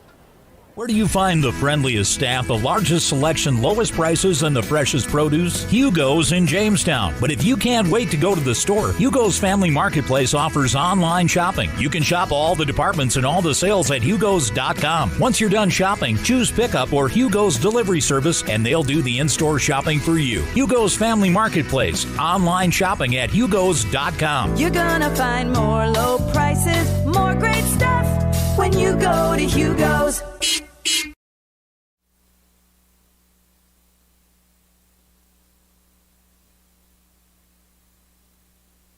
So timeouts and successive plays for Watford City leave them with 1. Still 3:55 left in this first half. 14-0 Watford City on top. And who comes out on the field? As you would guess, the Watford City offense. Bring them a little more beef for the front line. They could kick out of this. You never know what they'll do. Shannon comes near center. Wide out to the right to Vries. Salas is back to throw, but play is stopped as another flag comes down. Well, this might change the way the Wolves think. Prior to the start, offense, number 4, 5-yard penalty, replay, 4th down. So it's penalty number 4 in Watford City. Now what will they do? Back at the Jamestown 37. After the penalty, 4th and 15 for Watford City, ball at the Blue Jays 37. Thornock, one of their punters, they've been known to kick with Salas and others, but no, the offense is still out there. Winter wide to the right. 4th and 15 for Watford City at the Jamestown 37. DeVries a slot to the right. Wide to the left, Riley Lee-Dahlberger. A roll to the right by Salas. He is in trouble, and he's sacked at the Jamestown 40. And the Blue Jays will have the football. Hunter Frymark in on that play. So he has the sack, and Jamestown has the football back at their 40-yard line. So Frymark getting a chance to make a good play. So now 3:47 remains in the first half. Jamestown has been able to run the ball some, but a couple of turnovers. They lost the ball on fourth down another time. 1st and 10 from their 40. And Connor Schmidt with a handoff to up the middle. Fry across the 45-yard line of Jamestown and down near the 46. Blue Jays have all their timeouts and 3:34 to play. Gain of 6 for Liam there. Tackled by Randall. Tim Randall's in on that stop. Gain of 6, 2nd and 4 for the Blue It's Jays. 2nd down and 4 for Jamestown. The Jays are at their 46-yard line. And around left end, this is Verke trying on the end around, but not much there for him. Brought down by Moberg. As their good backer, middle backer, Harper Moberg made a good play to stop Verke, the very speedy K.O. Verke, for no gain at the 46-yard line of Jamestown. Now it's 3rd and 4. Jays 1 of 4 on 3rd down. Schmidt takes the snap. He's standing at his 40. Throws to the right. Verke up to reach it and catch it at the Watford City 49 before he's pushed back. First down, Jamestown. Connor Winter made the stop, but Verke, 5'8", but a good leaper, and he went up there to make that catch. Jamestown has their 6th first down. They go tempo, 2:32 left in the half. All their timeouts, down 14-0 to Watford City on the Gunner Real Sports scoreboard. And whoops, a mess up in the line. I think somebody forgot the snap count. 5-yard penalty. It's a false start on Jamestown.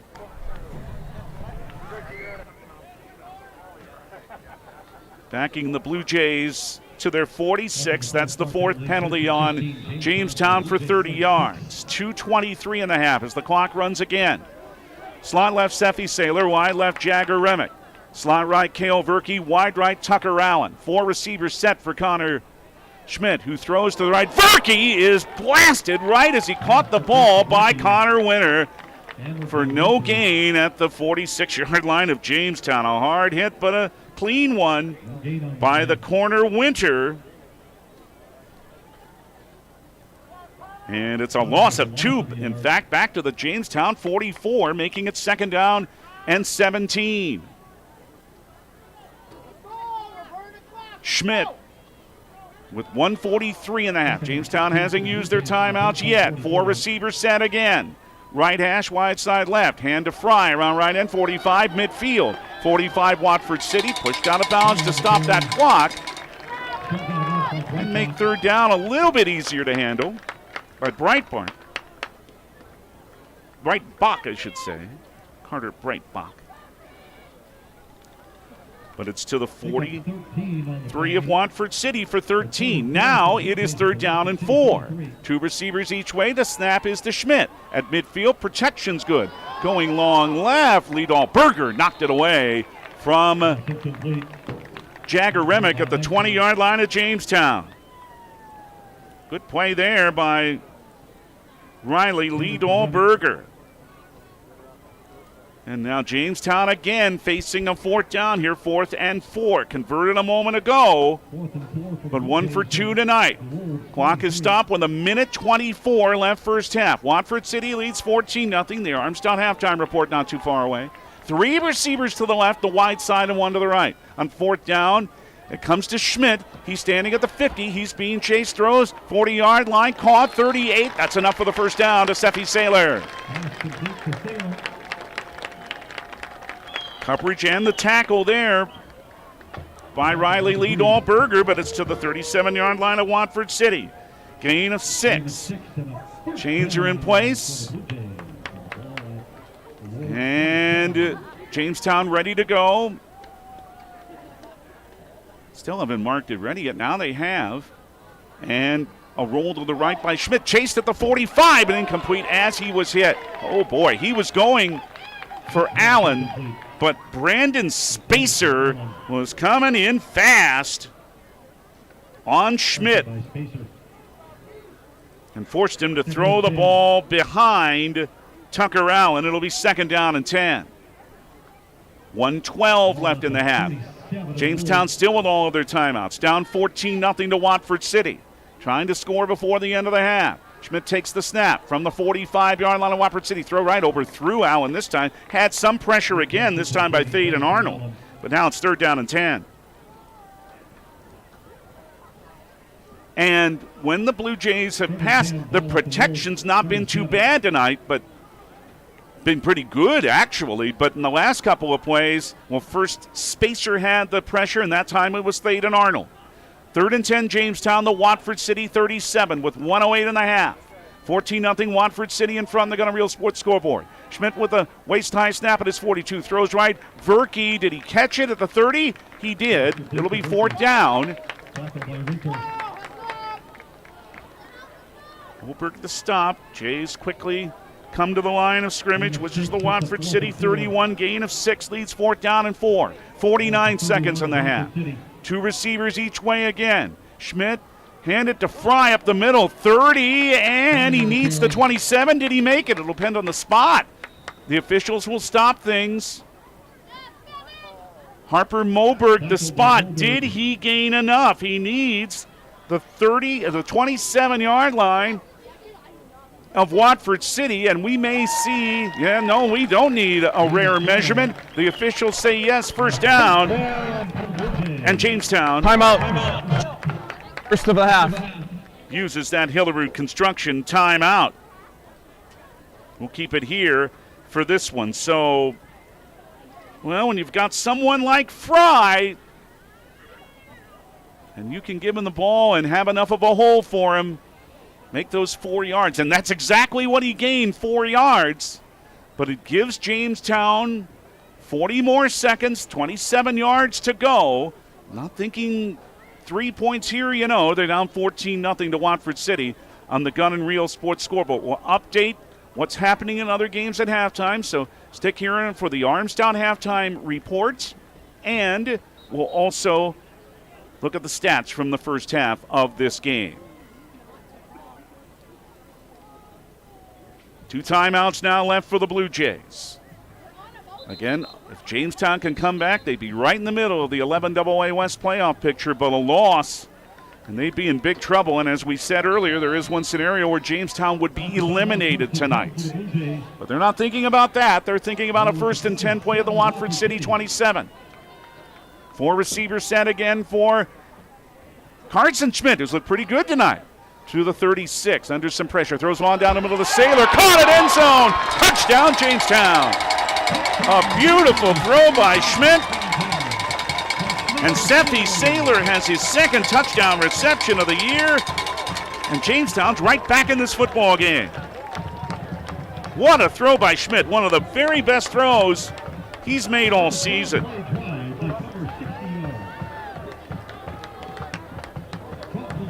But now can they convert? It has not been easy for Chase Trout, only 4 of 10. Cale Verke is the holder. Mason Gibson is the snapper. Snap good, the hold good. The kick is on its way. This one's good. And it's a 1-score game with 35 seconds left in the first half at Hansen Stadium. Now it is Watford City 14, Jamestown 7. And we return in 30 seconds on the Country 96.1 and Jamestown 107.1. This is the voice of the Blue Jays.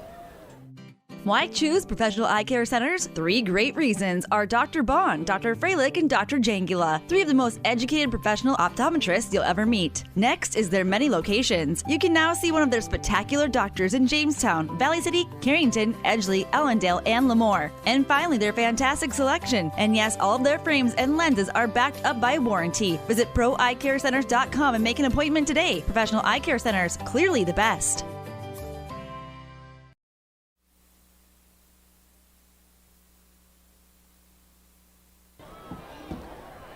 A Chase Trout kickoff coming.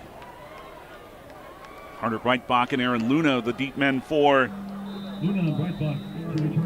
Watford City. Hardback had a 51-yard kickoff return a year ago. Jamestown's back in this game, now down 14-7 to Watford City with 35 seconds left in the first half. Watford City does receive the second half kickoff, so you wonder, depending on what happens in this return, if they'll do anything. Trout with a line drive kick that Luna just lets bounce into the end zone for a touchback. So Watford City will come out to their 20, and let's see if it's just a kneel down here by Baylor Salas. Watford City 20-yard line.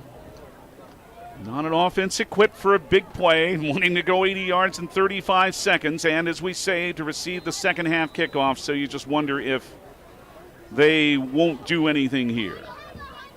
They go in their huddle. Jamestown awaits with a four-man front. They'll come out of it now and take their sweet time about it. Salas back a couple of yards. And they do run a play. And at right guard to the 23-yard line. Jamestown again trying to strip that football away from Riley Lee Dahlberger. Bringing Thorlickson in there again. Boy, he has made several tackles in this first half. Gain of 3. The gain was 4 all the way out to the 24-yard line of Watford City, but the Wolves do not have to run another play, and they will not. Watford City took advantage of a fumble and scored, and then scored later on before Jamestown came up with a touchdown pass near the end of the first half to put themselves right back in this football game. And our halftime score on the Gun and Reel Sports scoreboard at Hansen Stadium in Jamestown is Watford City 14, Jamestown 7. We have a lot to do at halftime, but before we do anything else, let's pause here very briefly for a chance for station identification.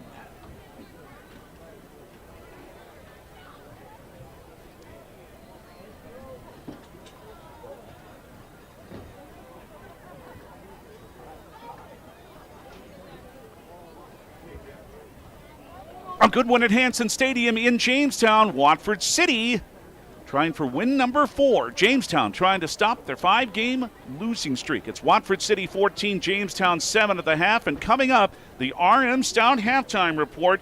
And it'll come your way in 2 minutes on Dakota Country 96.1 and Jamestown 107.1. This is the voice of the Blue Jays.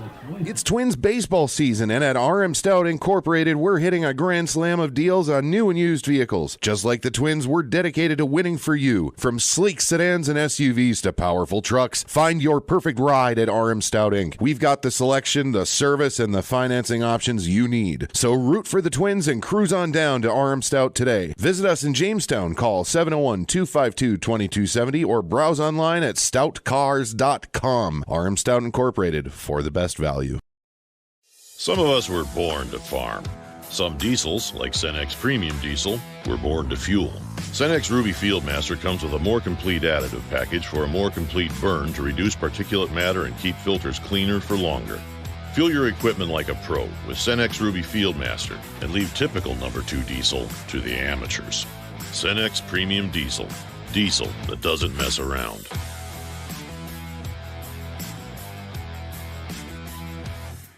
Two Rivers Activity Center in Jamestown is hiring. Do you like interacting with people? Do you enjoy a fun, upbeat atmosphere and a clean workspace? If so, the perfect opportunity awaits you at Track. They're currently hiring for a variety of part-time positions for lifeguard and guest service and wellness attendants. They'll work with your existing schedule, whether you already have another job or are a college student. Check out trackjamestown.com to learn more about these positions and how to apply today. This is the sound of a good old-fashioned garage. It's called Pit Stop Express Lube and Tire in downtown Jamestown at 117 4th Street Northwest. Are you a new UJ student? Bring your vehicle to Pit Stop. They'll make sure your tires are good, fluids are filled, and your vehicle is perfectly maintained for safety. UJ students get a 10% discount when you show your student ID. And no appointment is necessary for oil changes. Pit Stop Express Lube and Tire. Call 952-7867.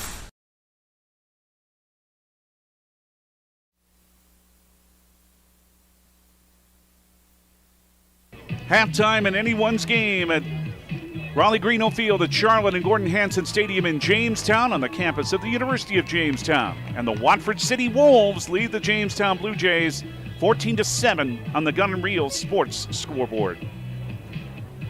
And this is the RM Stout halftime report. RM Stout, your Ford, Dodge, Ram, Jeep, and Chrysler dealer in Jamestown. David Burrow with you. Mark Pollard is taking care of the video tonight. And remember that you can watch this game.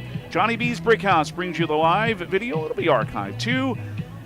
Go to newsdakota.com to find it in the sports tab. Click on sports schedule. Find where it says Jamestown 107.1 Sports YouTube channel. When you go there, click on the live tab and you'll find it. Watford City, they've scored all of their points off of 2 Jamestown turnovers. They lost 2 fumbles inside the Watford City 30, and the Wolves turned both of them into scores. But a late first half touchdown pass has put Jamestown back in this game. 14-7 Watford City in front. They lost a fumble on a play that still looked to me like a forward pass, but they ruled Liam Fry lost the fumble at the 22-yard line of Watford City just over 3.5 minutes in, and Watford City drove 78 yards on a Tristan DeVries 23-yard touchdown run. They ended it with the score. Went for 2, didn't make it. 6-0 Watford City. Again, Jamestown was able to drive this time inside the 20-yard line, but lost a fumble at the 11. And Watford City in just under 5 minutes went 89 yards, ending in an 8-yard rushing score by Riley Lee Dahlberger with 10 minutes to go in the half. They went for 2 and made it. Watford City with a 14-0 lead. Jamestown only to move the ball 5 yards on their next possession, lost it on 4th down. Watford City then lost it on 4th down on their next possession, leaving Jamestown with 3:47 to go in the first half. Blue Jays were able to pass the ball, giving Connor Smith some good protection, and with 35 seconds to go in the half, Carson Schmidt found Seffi Saylor for a 27-yard score, and the extra point by Chase Trout cut this to a 1-score game. Watford City up 14-7 at the half. Let's look at the stats in this one as we have them. Total yardage for Watford City, 205 yards. Jamestown, 140. And, of course, all of the yards for the Wolves on the ground. They've only thrown 1 pass tonight in their 26 plays. 82 yards rushing and 58 yards passing for Jamestown. 12 first downs for Watford City. Jamestown with 9. Watford City 2 of 3 on 3rd down and 0 of 1 on 4th down. Jamestown 2 of 7 on 3rd down, but they've been 3 of 4 on 4th down tonight. Penalties, 4 for Jamestown for 30 yards. Watford City 4 for 45. Jamestown did have 1 sack. That was by Hunter Frymark. Watford City with a time of possession advantage in the first half, 13:02 to 10:58. For Watford City individually, big first half for Tristan DeVries, up to 116 yards on 10 carries. He had a lot of big runs. Riley Lee Dahlberger, 67 yards on 10 carries. Brogan Shannon, 4 for 25. Baylor Salas, 1 for -3. That's when he was sacked. For Jamestown, Carson Schmidt, 8 of 14, 58 yards, but got the passing game going on the last drive. The touchdown, of course, to Saylor, as we mentioned, who has 3 catches for 41 yards. Cale Verkey with 4 catches for 11 yards. And running the ball, 51 yards in the first half for Liam Fry and 11 carries. Will Bennett, 3 for 20. Seffi Saylor, 1 for 11. Cale Verkey, 1 for no gain. But this game is anybody's for the taking still at the half. On the Gun and Reel Sports scoreboard, Watford City 14, Jamestown 7. And on the Armstown halftime report, we'll continue with a look at the scoreboard next. We'll do that in 2 minutes from Jamestown on Dakota Country 96.1 and Jamestown 107.1. This is the voice of the Blue Jays. The Frontier Ford invites you in for a true Dakota Territory dining experience. This unique location looks like an authentic 1800s fort. Head upstairs and you'll be greeted with the mouth-watering aroma of freshly grilled ribeyes and barbecued ribs. They're open from 4 to 9 Monday through Saturday, and their legendary prime rib is served on Fridays and Saturdays. Call 252-7492 for takeout. The Frontier Port, on the road to the Buffalo in Jamestown. Parents, keep your kids on track by scheduling a well child or teen visit at Essentia Health. Annual well child visits help catch potential issues early to support the healthiest future possible. In addition to thorough exams and vaccinations, our team provides valuable health and safety advice and takes time to discuss any physical or mental health concerns. Call your local Essentia Health clinic or visit essentiahealth.org to schedule a well child or teen visit today. At Unison Bank, we provide financial solutions for customers to meet their needs today and achieve their dreams tomorrow. From personal banking services like checking accounts, mortgage and auto loans, to business banking services. At Unison Bank, we offer financial solutions with prompt responses and quality service. Visit unisonbank.com for more information. Located in Jamestown, Linton, and Wishing, as well as Gilbert, Arizona. Member FDIC, an equal housing lender. Before you can start building a business, you have to have great builders. Hillerud Construction is a builder of high-quality commercial buildings, and they're hiring talented labor and carpenters to help them do just that. Vacation, paid holidays, 401k, and health insurance benefits for full-time employees, plus great pay depending on experience. Apply at 1008 2nd Avenue Southeast, Jamestown, or visit HillerudConstruction.com. Again, visit HillerudConstruction.com, and let's get building.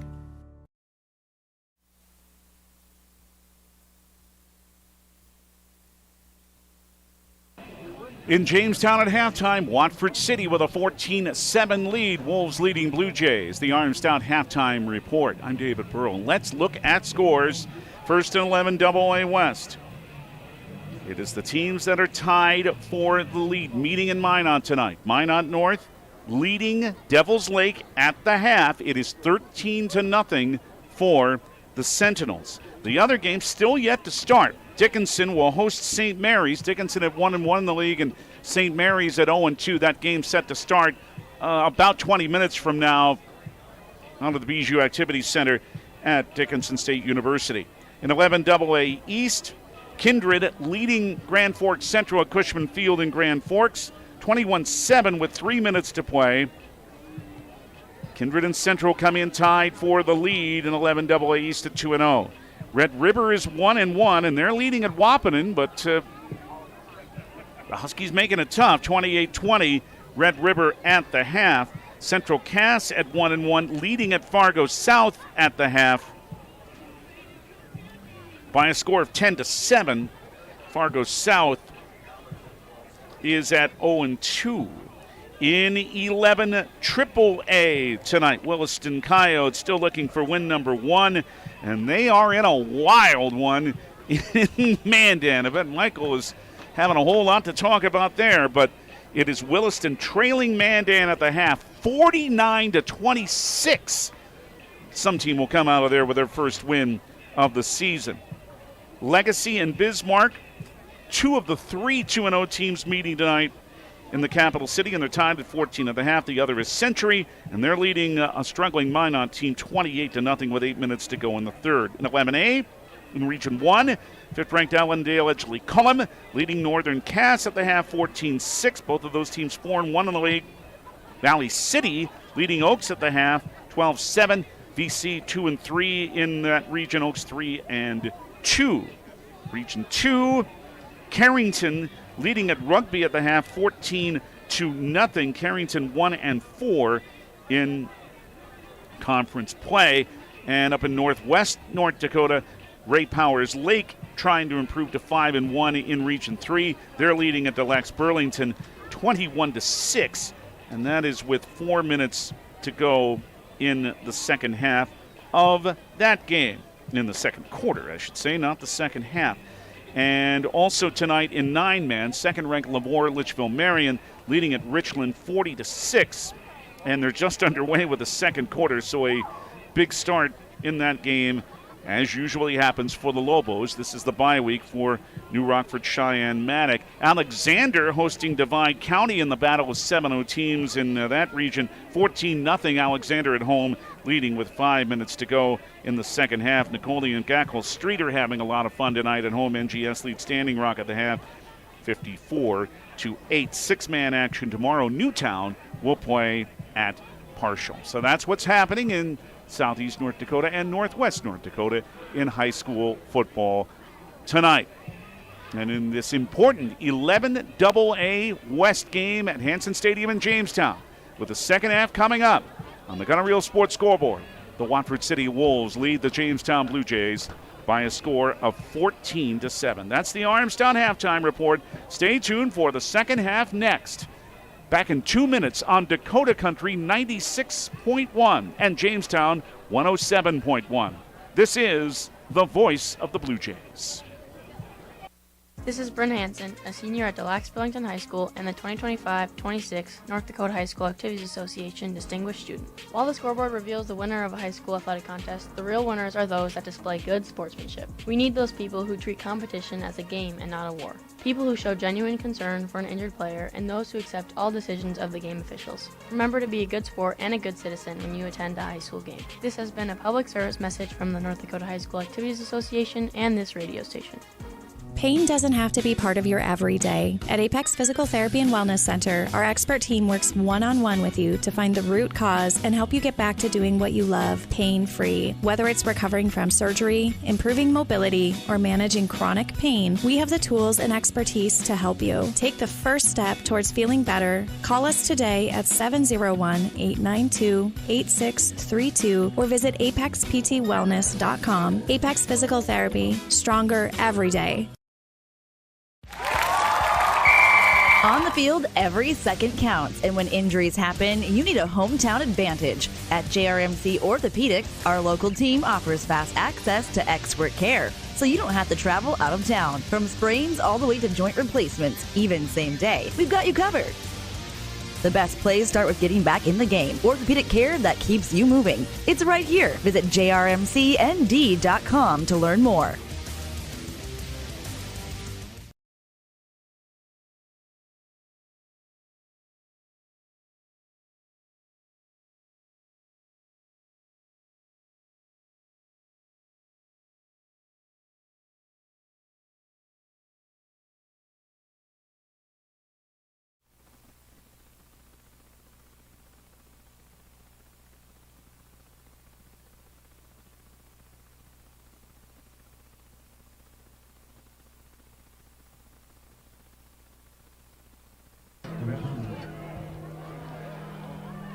Ready for the second half. The opening kickoff of the second half brought to you by RM Stout. The right value since 1941. Watford City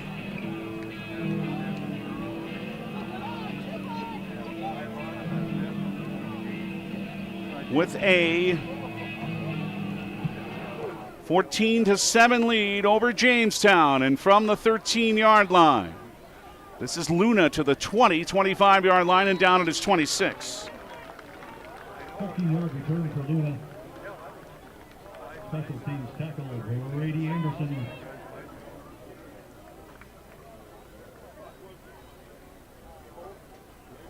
And so here comes Watford City. First and 10 Wolves from Watford City 26. From their 26, it's first down and 10.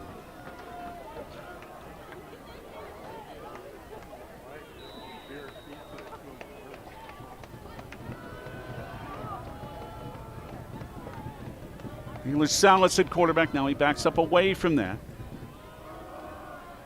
And up the middle it goes. Down to his 30-yard line is Brogan Shannon, the sophomore. 27th play from scrimmage for Watford City. They've run the ball exactly once. 4 yards there for Shannon. Second down and 6 now for Watford City. The Wolves are at their 30-yard line, up 14-7. We're just underway in the third quarter. And here's a counter-player line left end. DeVries out to his 35-yard line. Going to be close to that first down.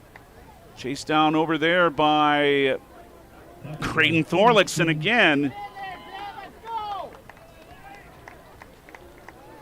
But it is right to the spot where it was needed for Watford City. They're 36, and they have first down number 13. 7-7 on the first down for the Wolves, Watford City.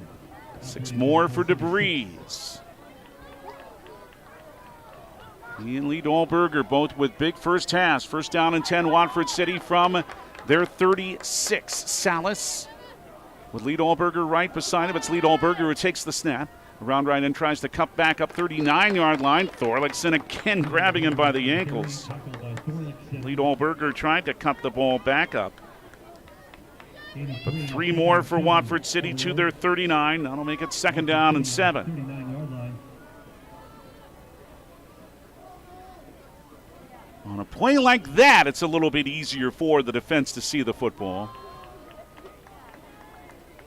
But there are many times when it isn't. Second and 7, Watford City from their 39. Salas backs up.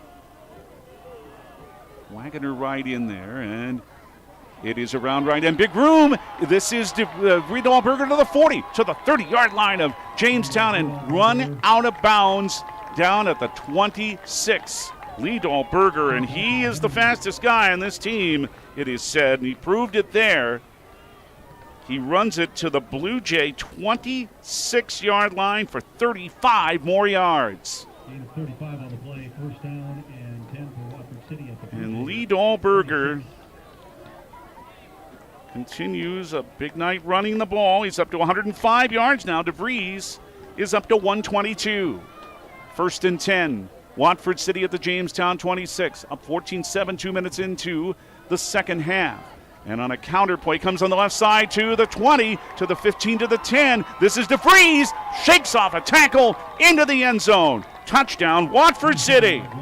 That little counter, again, it's so tough to pick it up.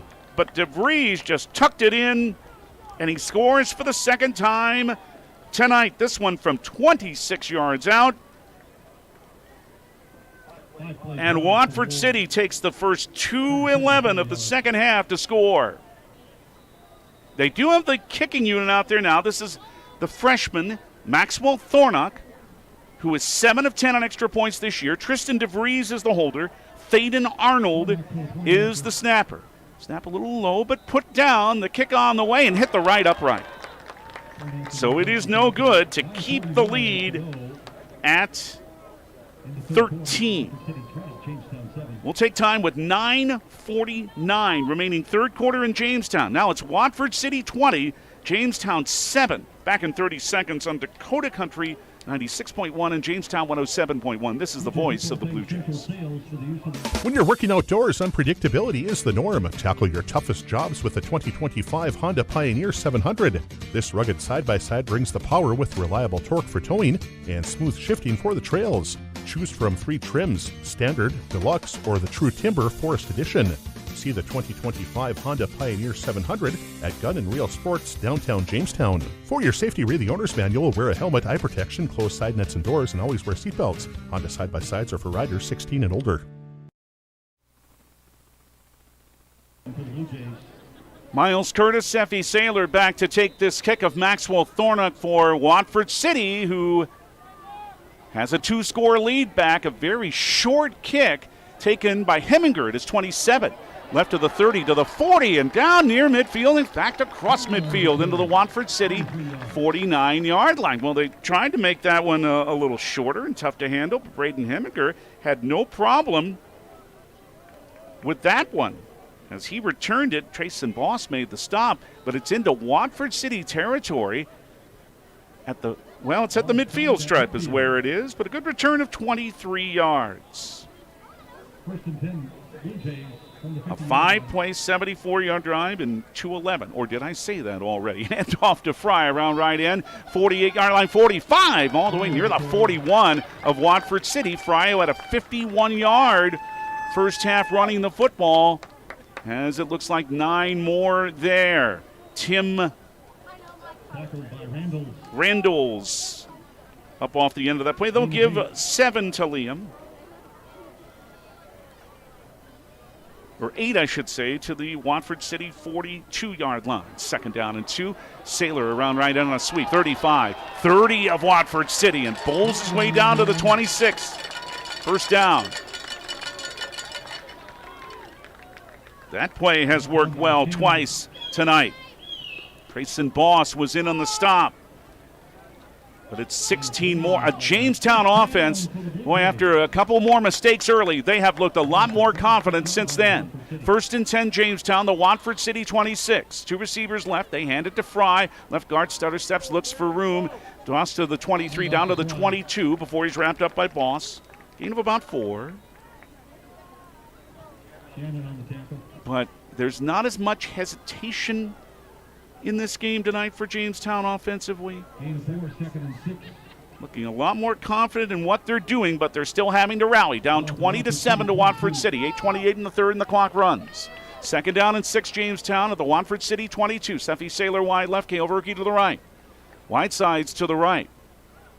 Handoff Fry, and he's wrapped up in the backfield. First touch was by Brandon Spacer, and Fry is sent for a loss.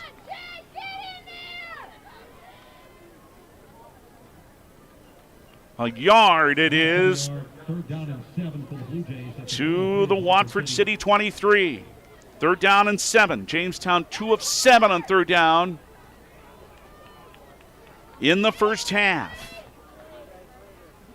2 receivers each way for Carson Schmidt, who throws to the right and way overthrown. Maybe Cale Verkey cut off his route. I don't know, but Verkey just stopped. I think the ball was intended for him. What was supposed to be a sideline route, but Verkey never went to the sideline, and now it's 4th down. 8 of 15 now for 58 yards passing for Carson Schmidt, and he and the Blue Jay offense stay on the field. Down 13 with 7:39 left in the third. Another big 4th down play, but they've been 3 of 4 tonight on 4th. Schmidt takes it to the 29, throws to the right. Allen up to catch it at the 15 and down to the 13-yard line of Watford City. But the ball came out, and Watford City may have this. And they do. Watford City recovers a fumble. Tim Randall's recovered this one. A big hit separated Allen from the football, and Randall's has it. Watford City will set up at their 14, and the Blue Jays have turned it over on a fumble deep in Watford City territory for the 3rd time tonight. Oh, they were moving the ball so well, but another fumble. Allen made a good catch, but it was a good hit. It really wasn't his fault. Allen made a good hit to pop the football loose. Around right end, this is Lee Dahlberger, 25-yard line, right sideline. He's near the 30 and forced out by Braden Heminger. And Lee Dahlberger again with a big run. Gives Watford City a lot more room. He's out of bounds at his 28-yard line for a gain of 14, and Watford City has first down number 16 tonight. A lot of game to go, 7:28 in the third quarter, but this could be a very crucial drive for Jamestown defensively and for Watford City offensively. It's a 2-score lead for the Wolves, 20-7 on the Gunner Reel Sports scoreboard. Mark Pollitt bringing you the video. Johnny B's Brickhouse has the live and archive video for you. Down to 3 on the play clock as it is snapped back to Lee Dahlberger, and around right in, not much after he crossed the 30, maybe the 31 of Watford City. On a quick hitter, they will give him 3-2, the 31 of the Wolves. Jeff Wharton was in on the play for Jamestown. 2nd down, 7. Again, if Watford City wins tonight, then Thursday against St. Mary's in Bismarck, they'd be a playoff team for the first time in 5 years. They have their most wins in 8 years. Salas backs up on 2nd down and 7. And the counter play at left guard, big hit. Gibson was able to pound the runner down after a minimal gain. That was Tristan DeVries. Good play by Mason Gibson. Spotted, and DeVries, he tried to come off the field, and now he has to sit down because he got really crunched by Mason Gibson.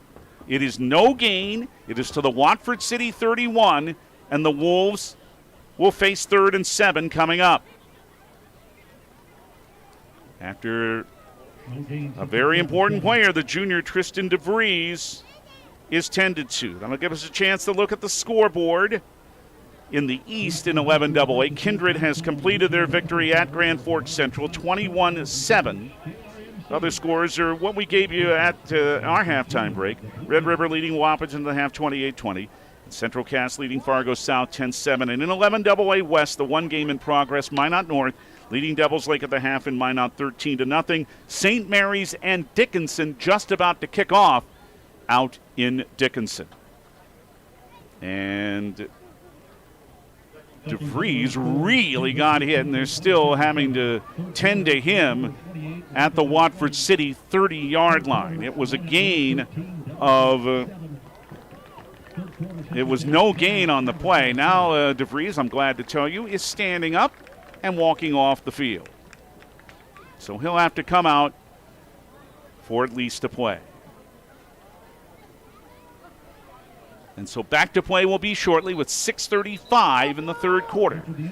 Watford City 20, Jamestown 7 on the Gunner Reel Sports scoreboard. Brighton Ackerman in on the Blue Jay defensive front, along with Eli Sankey. A four-man front. Watford City still in their huddle with 16 to snap it. Clock runs again. Wolves 2 of 3 on third down in the first half. 3rd and 7 here from their 31. And now, with that clock running down. Watford City. Their first charge timeout of the half. It is a Hillerud Construction timeout by Watford City. We'll take it 2. 6:15 in the third. Watford City 20, Jamestown 7. Back in 30 seconds on Dakota Country 96.1 and Jamestown 107.1. This is the voice of the Blue Jays. Buffalo City Diesel Jamestown is your one-stop shop for experienced truck services. Their top-notch techs are trained in the latest technology and can identify and fix problems in your medium or heavy-duty diesel trucks and buses. Buffalo City Diesel also offers roadside assistance, trailer services, and truck parts. Call Buffalo City Diesel today at 701-253-2844. That's Buffalo City Diesel at 701-253-2844.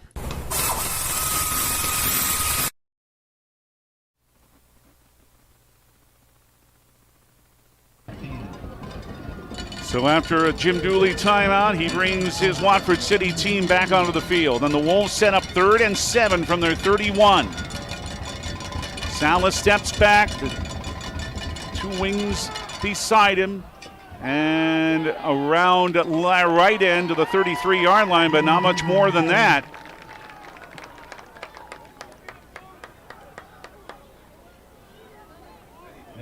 Comes Riley Liedel-Berger.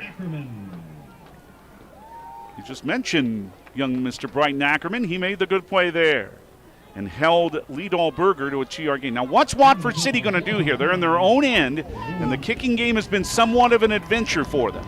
They're 4th and 5 at their 38. They line up in their offense, but they've been known to quick kick out of this, so we'll see what they do. Salas, the quarterback, has quick kick before. But they run a play up the middle and have it to the 37-yard line. It may not be enough. Let's see. Where's the spot? It's all the way to the 38.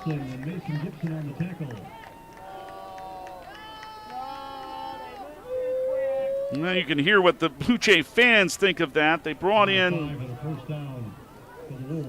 Breitbach to run it, and he gained exactly what they needed to the Watford City 38. Oh, what a big conversion that is for the Wolves. It's 1st and 10. 5:17 in the third. 20-7, Watford City leading on the Gunner Reel Sports scoreboard. Breitbach is in motion and set up to the right. And at right guard, spinning off one tackle and across the 40 and down near the 44 is Riley Liedel-Berger. Another hard hit, but another good gain for Riley Liedel-Berger. He has 6 more. Now it is 37 plays from scrimmage, and 36 of them for Watford City have been on the ground. 2nd and 4, Wolves from their 44. 4:38 in the third.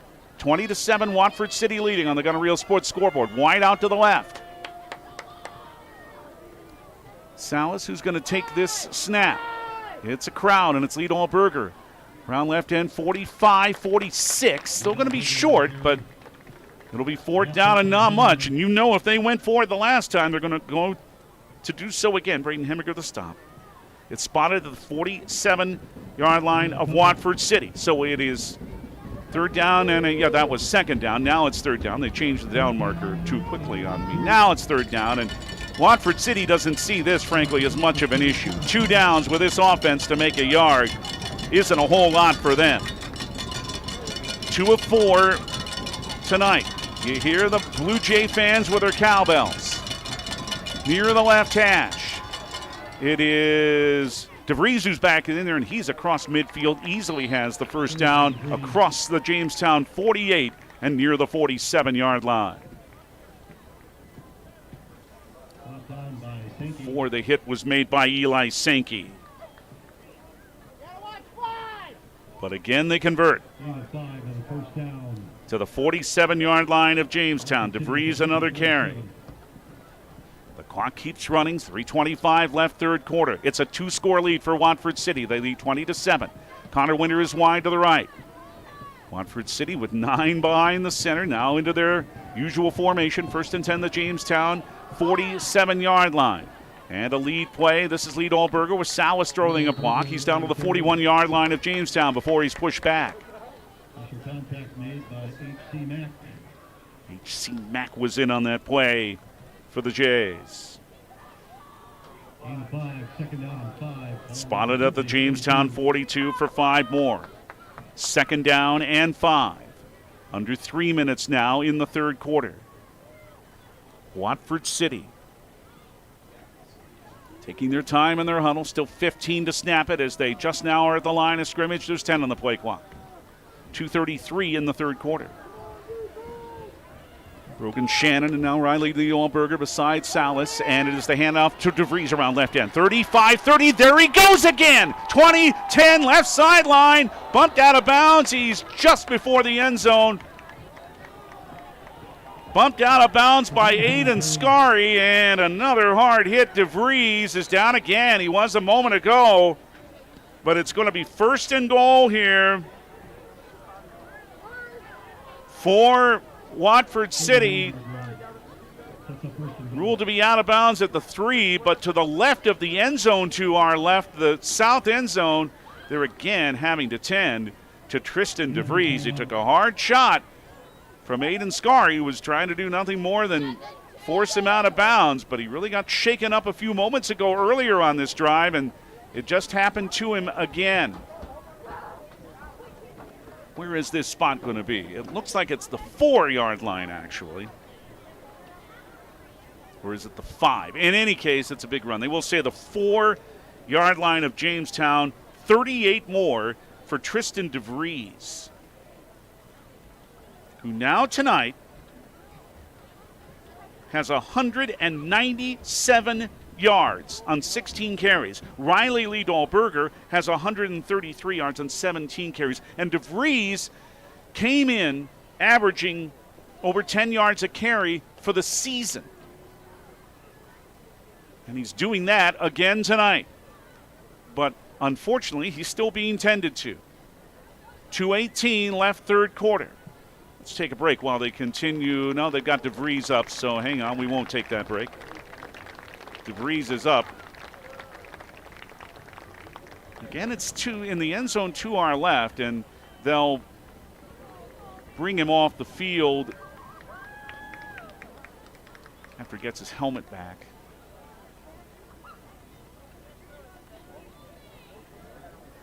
And he's not walking very easily.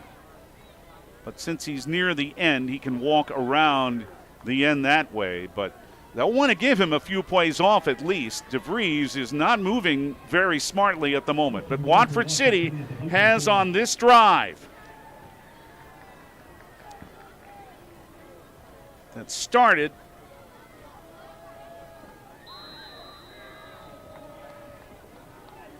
back at their 30. Now they're 1st and goal at the Jamestown 4, looking for a 3-score lead, leading 20-7, 2:18 left, third quarter. Brogan Shannon and Riley Lee Dahlberger beside him And this is Salas who pushes it ahead. First time he's carried it, and he's just short of the goal line.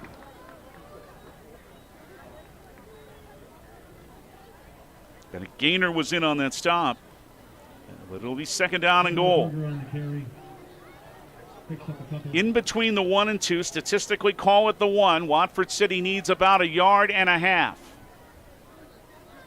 This has been nearly a 6-minute drive by the Wolves. Second down and goal, 1.5 yards away for Watford City. Salas comes under center. Sends Brogan Shannon to his right in the wing, and just beside him is Lee Dahlberger. And he gives it to Lee Dahlberger, who scoots his way into the end zone for his second rushing touchdown of the night. And number 11 of the year for Riley, Lee Dahlberger. And another, textbook drive in Watford City's book. They take just over 6 minutes and have now a 3-score lead.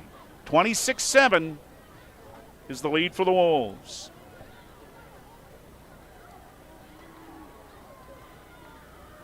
And it looks like they're going to keep their offense out there to try to make it a 21-point lead. Still talking about what to do. Now the ball is ruled ready and the play clock will start. They will keep the offense out there and stay in the huddle. Watford City sends Kate Singer wide to the right. They threw for a 2-point conversion earlier. They've had only one pass play from scrimmage. And roll to the right, and here is a flag down as running the ball was Harper Moberg.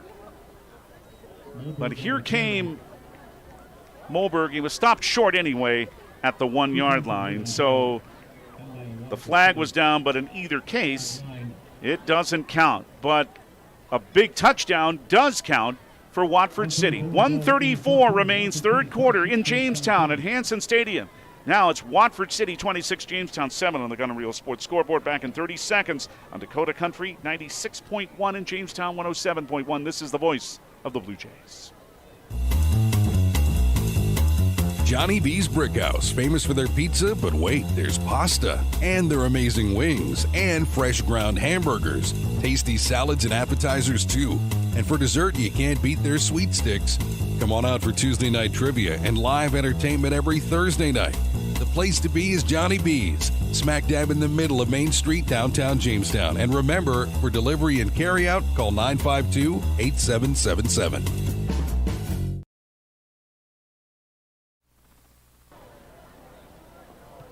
Well, they don't take much time. Thornock kicks, but kicks it out of bounds. And Jamestown almost certainly will take this ball at their 35. They will. 1:34 left third quarter. I said 30. I didn't give them enough credit. Watford City started that drive back at their 14 and went 12 plays. 86 yards, taking 6 First down, minutes Jamestown. and 2 seconds.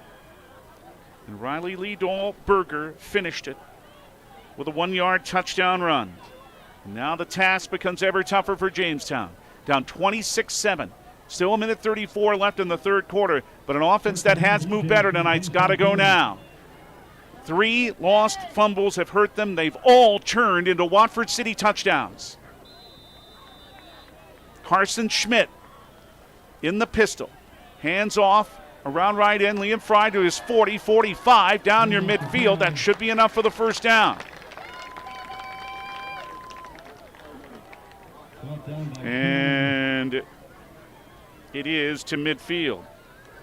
They put that ball at the 40-yard line. You're supposed to put that ball at the 35, but never mind. Okay, Jamestown will take it. Hand off to Fry up the middle. Another big hole. 40, 37-yard line, 36 first down. So 2 good runs at the start of this drive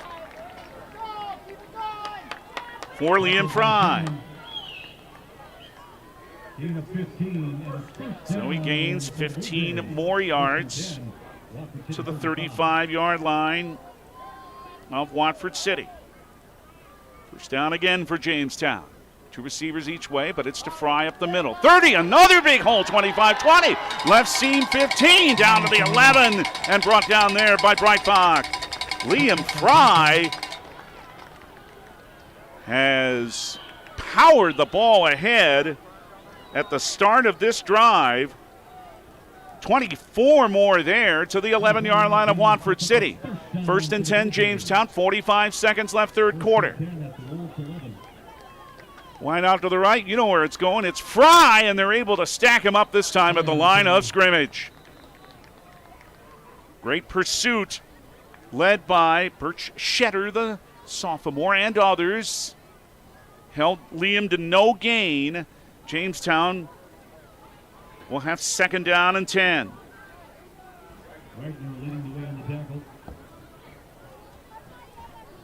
14 seconds left in the third quarter.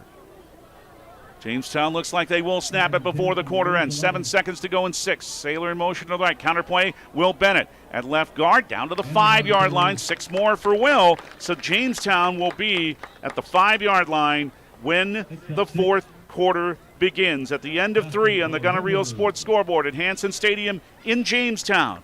Watford City 26, Jamestown 7. Back in 30 seconds on Dakota Country 96.1 and Jamestown 107.1. This is the voice of the Blue Jays.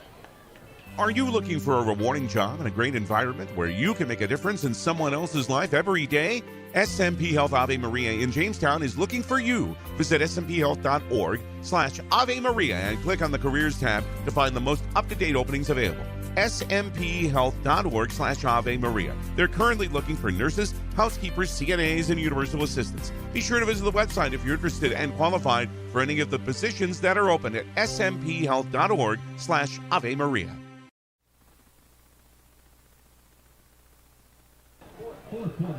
As the fourth quarter begins, Jamestown faces another important third down play. There'll be 3rd and 4 at the Watford City 5. David Burrow with you. Mark Pollard has the video. Watch it. It's the Jamestown 107.1 Sports YouTube channel, and it's Johnny B's Brick House bringing it to you. 20 yards through 3 quarters. 365 for Watford City, all on the ground. 231 for Jamestown. 164 rushing and 67 passing. 19 first downs, Watford City, 13 Jamestown. The Jays need this one. They're 3rd and 4 just outside the Watford City 5. 2 of 8 on 3rd down tonight. Wildcat, it's to Fry. Liam around right end, slipped and fell. And there's a down is Fry to around the 4 or 3 yard line. A little bit of a slip by Liam held him to a 2-yard gain. Picks up a couple.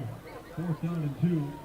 And now, Jamestown has to go for this. 4th and 2 at the Watford City 3. I don't think I'm being dramatic when I say it. This could be the Blue Jays season right here. They've got to convert this.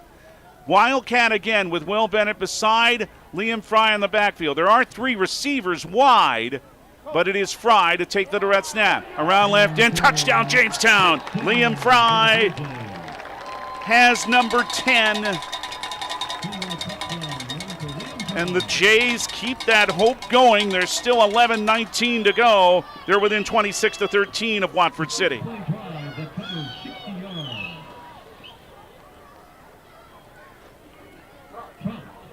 Chase Trout will try the extra point. Holder is Cale Verkey. Snapper is Gibson. The kick on the way. That nearly got blocked again, but Trout put it through. Jamestown holds on to hope, but still have some rallying to do. 11:19 left on the Gunner Reel Sports scoreboard. Watford City 26, Jamestown 14, back in 30 seconds on Dakota Country 96.1 and Jamestown 107.1. This is the voice of the Jimmies. Otter Tail Power Company would like to remind you about the importance of high school athletics in the lives of children. Those extracurricular activities play a role in the education and development of those kids involved and provide a way for kids to learn some of life's most important lessons. Lessons that'll take them through life with a sense of accomplishment and pride. Otter Tail Power Company would like to salute those athletes, coaches, and fans who make every season one to remember.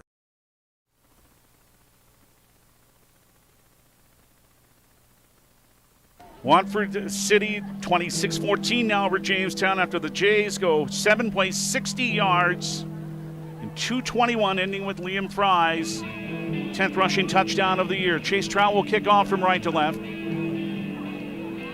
Carter Breitbach is only standing at the 37 because they think an onside kick may be coming. The ball is straight up on the tee. Will Jamestown try it here? Breitbach is the only one deep. Now he backs up thinking that, no, the onside kick's not coming. Jamestown showing no sign of it. And Trout, indeed, boots it deep. Breitbach at the 7-yard line. Right numbers 10, 15, 20, and forced out of bounds near the 21. Well, it wasn't an unreasonable expectation, but Jamestown wants to build confidence in this defense, which at times has had a rough year, and their number against the running game has not been an easy one to look at. They have averaged giving up 200 yards running a game. Well, they knew that was what's going to happen tonight with Watford City, who's now run for 365. 1st and 10, Watford City from their 22. Up 26-14 over Jamestown, 11-14 still left on the Gunner Real Sports scoreboard. The snap around left end. This is Breitbach trying to cut up. He is to the 23 maybe, but not much. Just couldn't turn that corner, and there's Hunter Freimark, who had a sack earlier in the game. And the sophomore, Hunter's able to stop that play and did indeed hold Breitbach to a 1-yard gain. So he's in for Tristan DeVries, who has 2 rushing touchdowns tonight, but has really been shaken up twice and not in there at the moment. 2nd down and 9, Watford City from their 23, from left to right. The double wing. Salas backs up. Now, on the counter play, they go straight up the middle with it. And across the 30 and down to his 31-yard line. And that is, again, Carter Breitbach, the junior. And forgive us for hesitating, but you have to when you watch this team play. Sometimes we can't tell who has the ball until he comes off the bottom of the pile. 3rd and 2, Watford City from their 31. 3 of 5 on 3rd down. Big play here for both sides, as the Jamestown fans know. And up the middle as they fake that speed sweep and up to the 34-yard line. That'll be enough for a 1st down for Watford City. Brought down by Sankey. And that is gain of a couple, and a 1st down for the Wolves. Jaden Wagoner with that play. Sankey the stop, but the gain is to the Watford City 35, a gain of 4. 9.5 minutes to go. 1st and 10, Watford City from their 35, up 26-14 on Jamestown. The Blue Jays want to force a turnover. Their playoff hopes becoming smaller by the moment. And from the snap, it is Liedal Berger. Tries to go through right guard. Takes another hard hit, this time to his 38. Here comes a very late flag. It's been physical, but this flag came way after the play ended. And let's see what Aaron Motter, the referee for this game, tells us. Unsportsmanlike conduct. 6 of the defense. Oh, my 15-yard goodness. penalty. Oh, my goodness. It's on Jamestown. Bennett Gaynor, I believe, was who got called for it. Well, you get 2 of those, and you're gone. So Gaynor has 1. Oh, my word. What a break for Watford City. They have it now at the Jamestown 47 on the Blue Jays' 5th penalty for 45 yards. But oh, how costly that one could be. 9 minutes to go. Watford City 1st and 10 at the Jamestown 47, up 26-14. Double wing. Salas under center now backs up. Here comes the 2 backs closer. That's rotten English, isn't it? Take that reverse. And moving is DeVries through right guard across the 45 and down to the Jamestown 42-yard line. 43 as well, though, spot him. Gain of 4, second down and 6. Lead all Berger Blue Jay 43. with another good run.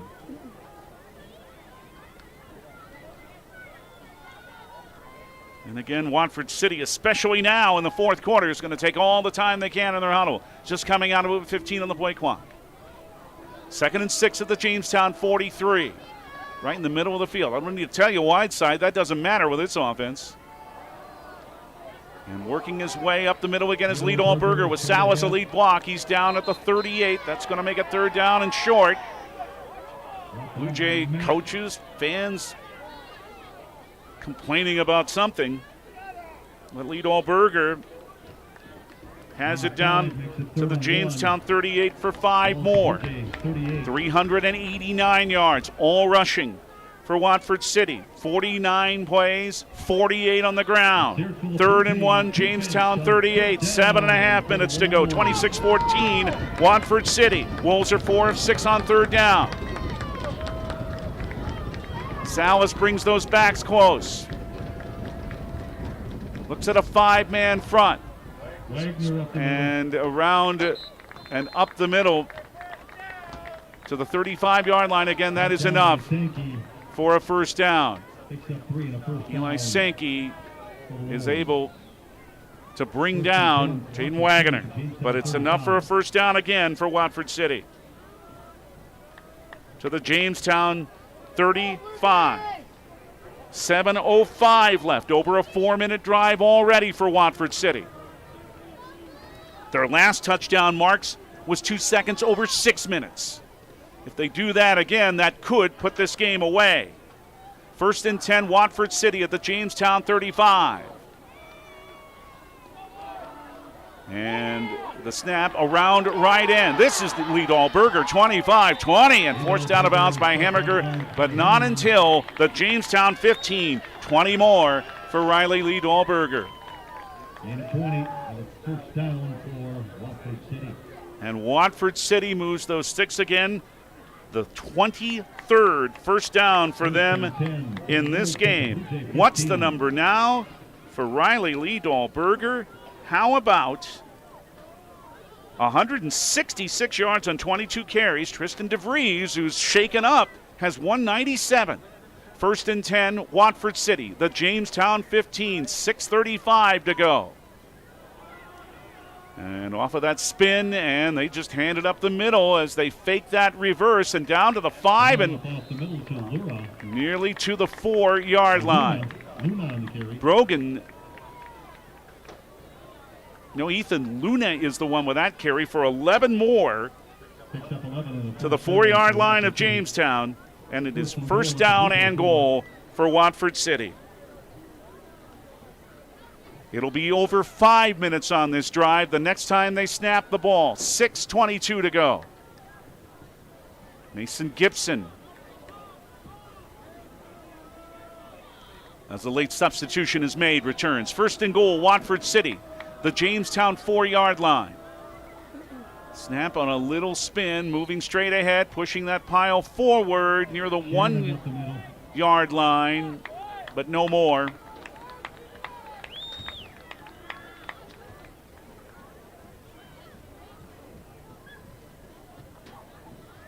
Give him the 2, Lee Dahlberger. Picks up a couple.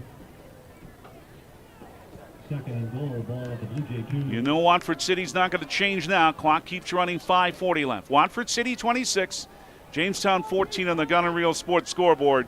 But Watford City is 2 yards away from what could be a clinching touchdown, unless the Jamestown offense can really get going. Well, they're going to let this play clock run down, and Jim Douly's going to call another Hillerud Construction timeout. So Watford City has 1 to go. We'll take timeout as well. 5:22 left in Jamestown. It's Watford City 26, Jamestown 14. Back in 30 seconds on Dakota Country 96.1 and Jamestown 107.1. This is the voice of the Blue Jays. You know you don't really want that hurry-up, bought on the cheap, not sure what I got insurance coverage. Good, because Farmers Union insurance agents do things just a little different. We'll work with you personally for home, auto, business, or farm insurance and tailor the exact coverage plan you need because we're not satisfied until you are. Different? You bet. Farmers Union Insurance. Simply different. Good luck to the Blue Jays and Jimmies from your local Farmers Union agent, Steve Benyon. Not all products underwritten by Farmers Union Insurance.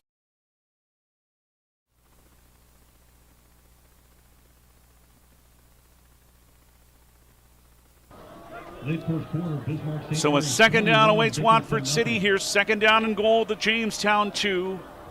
With the Wolves up 26-14. And 5:22 remains.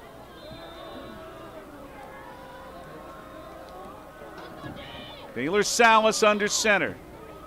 Now brings Luna up closer. And the snap as it goes through right guard to Riley Liedalberger and in for his third touchdown of the night. And Watford City now with an 18-point lead with just 5 minutes and 17 seconds to play. And once again, nearly a 6-minute drive for Watford City. They take 5 minutes and 56 seconds and go 62 yards in 11 plays. Keep the offense on the field and go for 2 once again. And split out Kate Singer to the right. Wolves go for 2. Baylor Salas under center now backs up. Brings Shannon beside him. Salas with a roll to the right. Looks to the right part of the end zone, and the catch is made for a 2-point conversion by Colton Lewis. And the 2-point conversion works for Watford City. And now on the Gunner Reel Sports scoreboard with 5:17 left, Watford City with a 34-14 lead over Jamestown. Watford City likes to come out with that kickoff quickly. So what we'll do right here is pause briefly for a chance for station identification.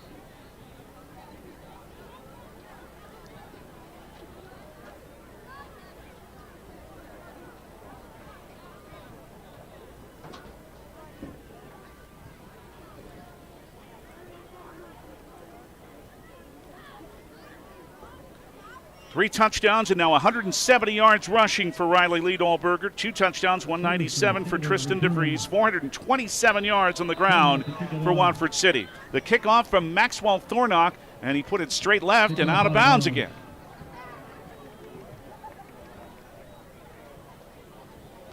And because it went out of bounds before the 35, in fact, it went out of bounds at the 41. Kickoff out of bounds. Watford City, 5-yard penalty from the out of bounds spot. First down, Jamestown.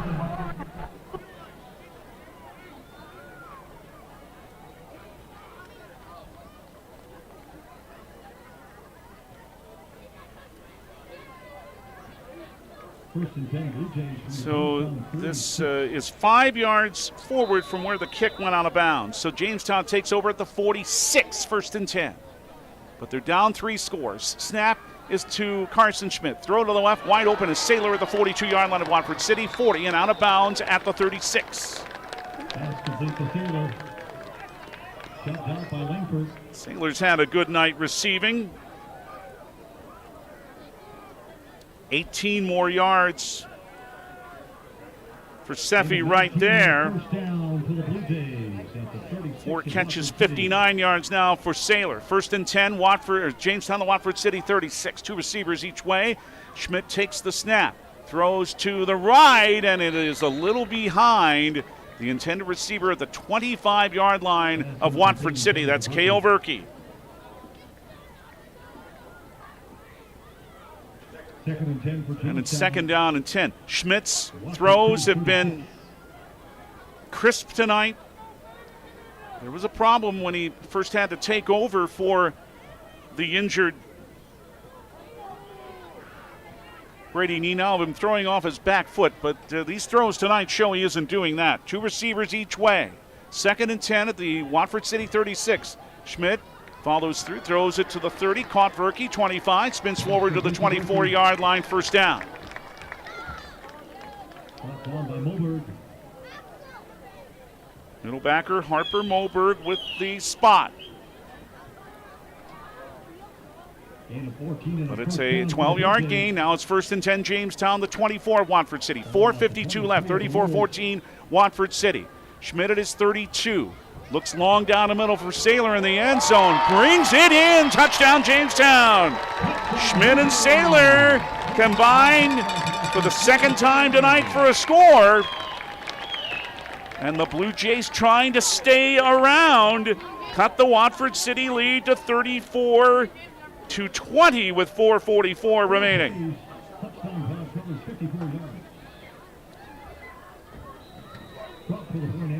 Chase Trout, who's 2 for 2 tonight, will try another extra point. Snap a little high, but put down by Verke and kicked through by Trout. 4:44 remains on the Gunner Reel Sports scoreboard. Now it's Watford City 34, Jamestown 21. Back in 30 seconds on Dakota Country 96.1 and Jamestown 107.1. This is the voice of the Blue Jays.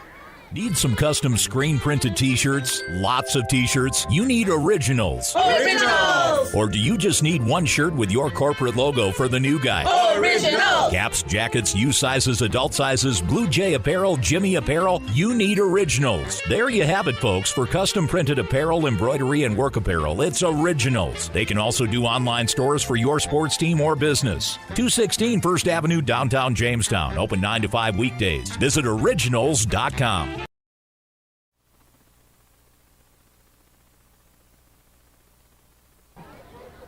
Jamestown knew they had to move fast. They did. 4 plays, 54 yards in only 33 seconds. Schmidt to Saylor for the 24-yard score. 34-21. Watford City's lead to 13 now with 4:40 remaining. And will the Jays try something here, or will Trout just kick the ball deep again?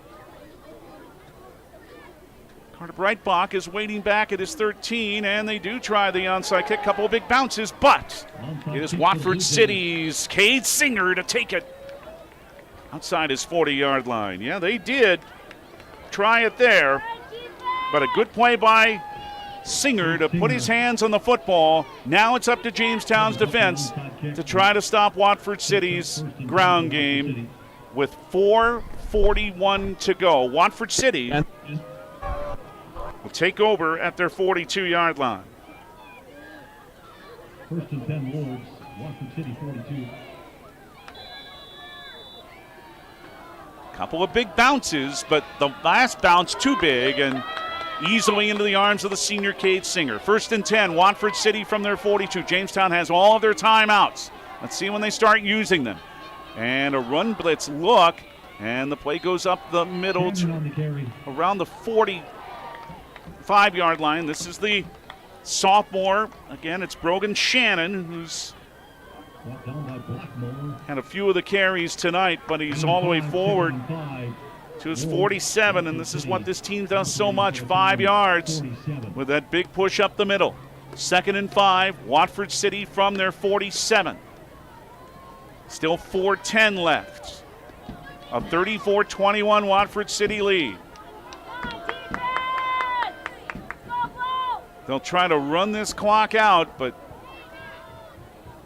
Jamestown has their timeouts to use. Liedel Berger is across midfield into the 49-yard line of Jamestown before he's pushed back, but forward progress puts him in Blue Jay territory. Eli Sankey was in on that play. The gain was 4. The Blue Jay 49.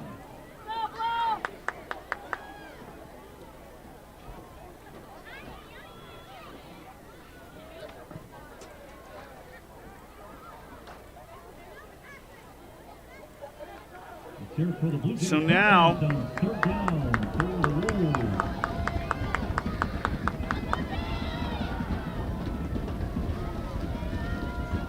Third down and a yard, and then goes up the middle again. Shannon straight ahead. And this is the sophomore, Brogan Shannon. He's to the 46-yard line of Jamestown, and that's going to be enough for a first down.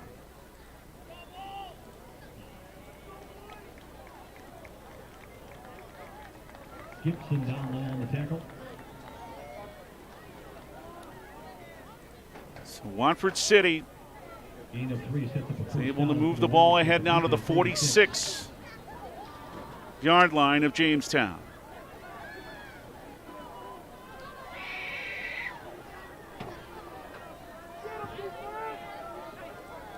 Where they have first and 10.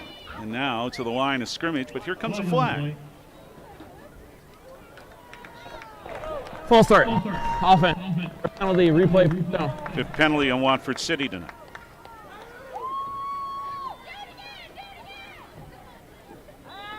So Shannon with 3 straight carries brought it to the Watford City 46. Now the penalty pushes them back to their 49-yard line. And around right end, here comes Lee Dahlberger again, and he has 5 yards back to the original line of scrimmage, but once again, timeout. Jamestown. 5 yards and nothing flat. First of the half. And as you hear a Jamestown Kellerud Construction timeout, we'll keep it here with 2:24 left.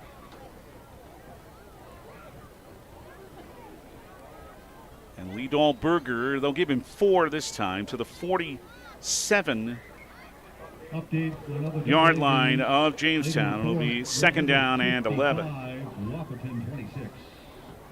Kindred beat Central 27-7. North leads Devils Lake in the fourth. So Minot North. let's look briefly, and we'll do so again in the post-game show, at what's happening in 11 AA West. Minot North is leading Devils Lake 26-14, fourth quarter. St. Mary's trying to help out the Blue Jays. They're leading at Dickinson 21-7 in the second quarter. And St. Mary's is trying to keep their playoff hopes going too, although they would still have them no matter what happens after tonight. But a win by them, if Jamestown can't win, would give the Blue Jays still the faintest of hope. Second down 11 at the 47-yard line of Jamestown for Watford City. And fake again that sweep, and they just go dive up the middle, and the pile pushes forward all the way to the 39-yard line of Jamestown. Has Brogan Shannon again, just moving behind that line. Eli Sankey finally with a hit. But it is down to the 39-yard line of the Jays, and it is an 8-yard gain. Now it's 3rd and 3. We're down to 1:52 to go. 2 timeouts remaining for Jamestown. And I'm surprised they didn't use another one here, but they didn't. 3rd and 3 at the Jamestown 39. Taylor Salas. And they bring it to Lee Dahlberger, but ran into his own blocker and fell down to the line of scrimmage. And Jamestown does call their second charge timeout. Their second Hillerud Construction timeout. It's a loss of a yard for Lee Dahlberger. They haven't had many negative rushing plays. There was the 1 sack earlier. That's the only other one, I do believe. We're down to 1:31 left. It'll be 4th down and 4 at the Jamestown 40 for Watford City.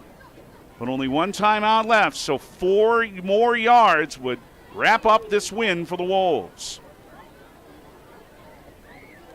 Stay tuned for the RM Stout postgame show. It'll immediately follow this game. We'll look at the stats of this game and take one more look at that scoreboard. Again, reminder that for both teams, they next play on Thursday. Watford City will play St. Mary's in Bismarck. Jamestown goes to Minot North. 6:30 on Jamestown 107.1. Remember, it is Thursday night next week for Blue Jay football. 4th and 4, Watford City at the Jamestown 40, trying to seal this game up. Wolves lead 34-21 over Blue Jays. 91 seconds to go. Salas brings us back close. And on the counter play, off 1 tackle, 39, 38, 37, but not quite enough for Colton Lewis. And Jamestown will have the ball back with 1:24 to play. So Jamestown, they'll spot it at the 38. They will have the football back, but they've got to score twice because they're down 34-21 to Watford City. And secondary guys, well, right here are lining up back at the Watford City 45. Jamestown's at their 38, 1st and 10. Snap back to Carson Schmidt. Throw to the right. Intercepted at midfield and sliding down with it to lock it up is Harper Moberg. Another interception by Schmidt. Clinches this game for Watford City.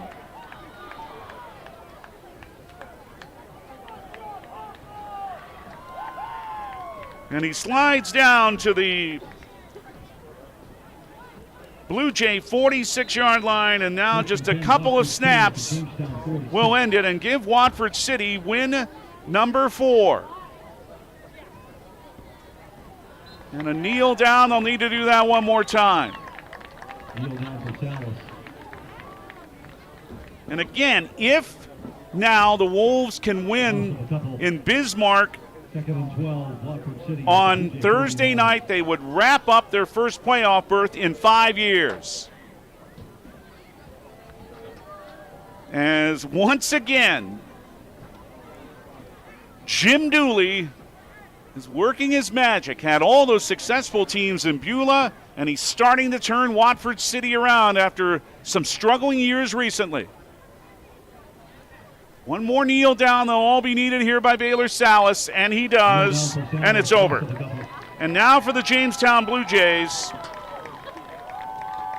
Faint playoff hopes become ever fainter. And again, they need St. Mary's to hold on to that lead over Dickinson tonight.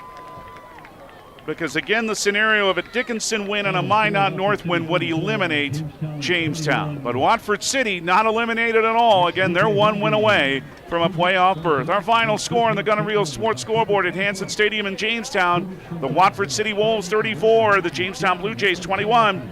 Watford City now 4-3 overall, 2-1 in 11 AA West. Jamestown with their 6th straight loss, their longest losing streak in 6 years. They're 1-6 overall now, and they're 0-3 in 11 AA West.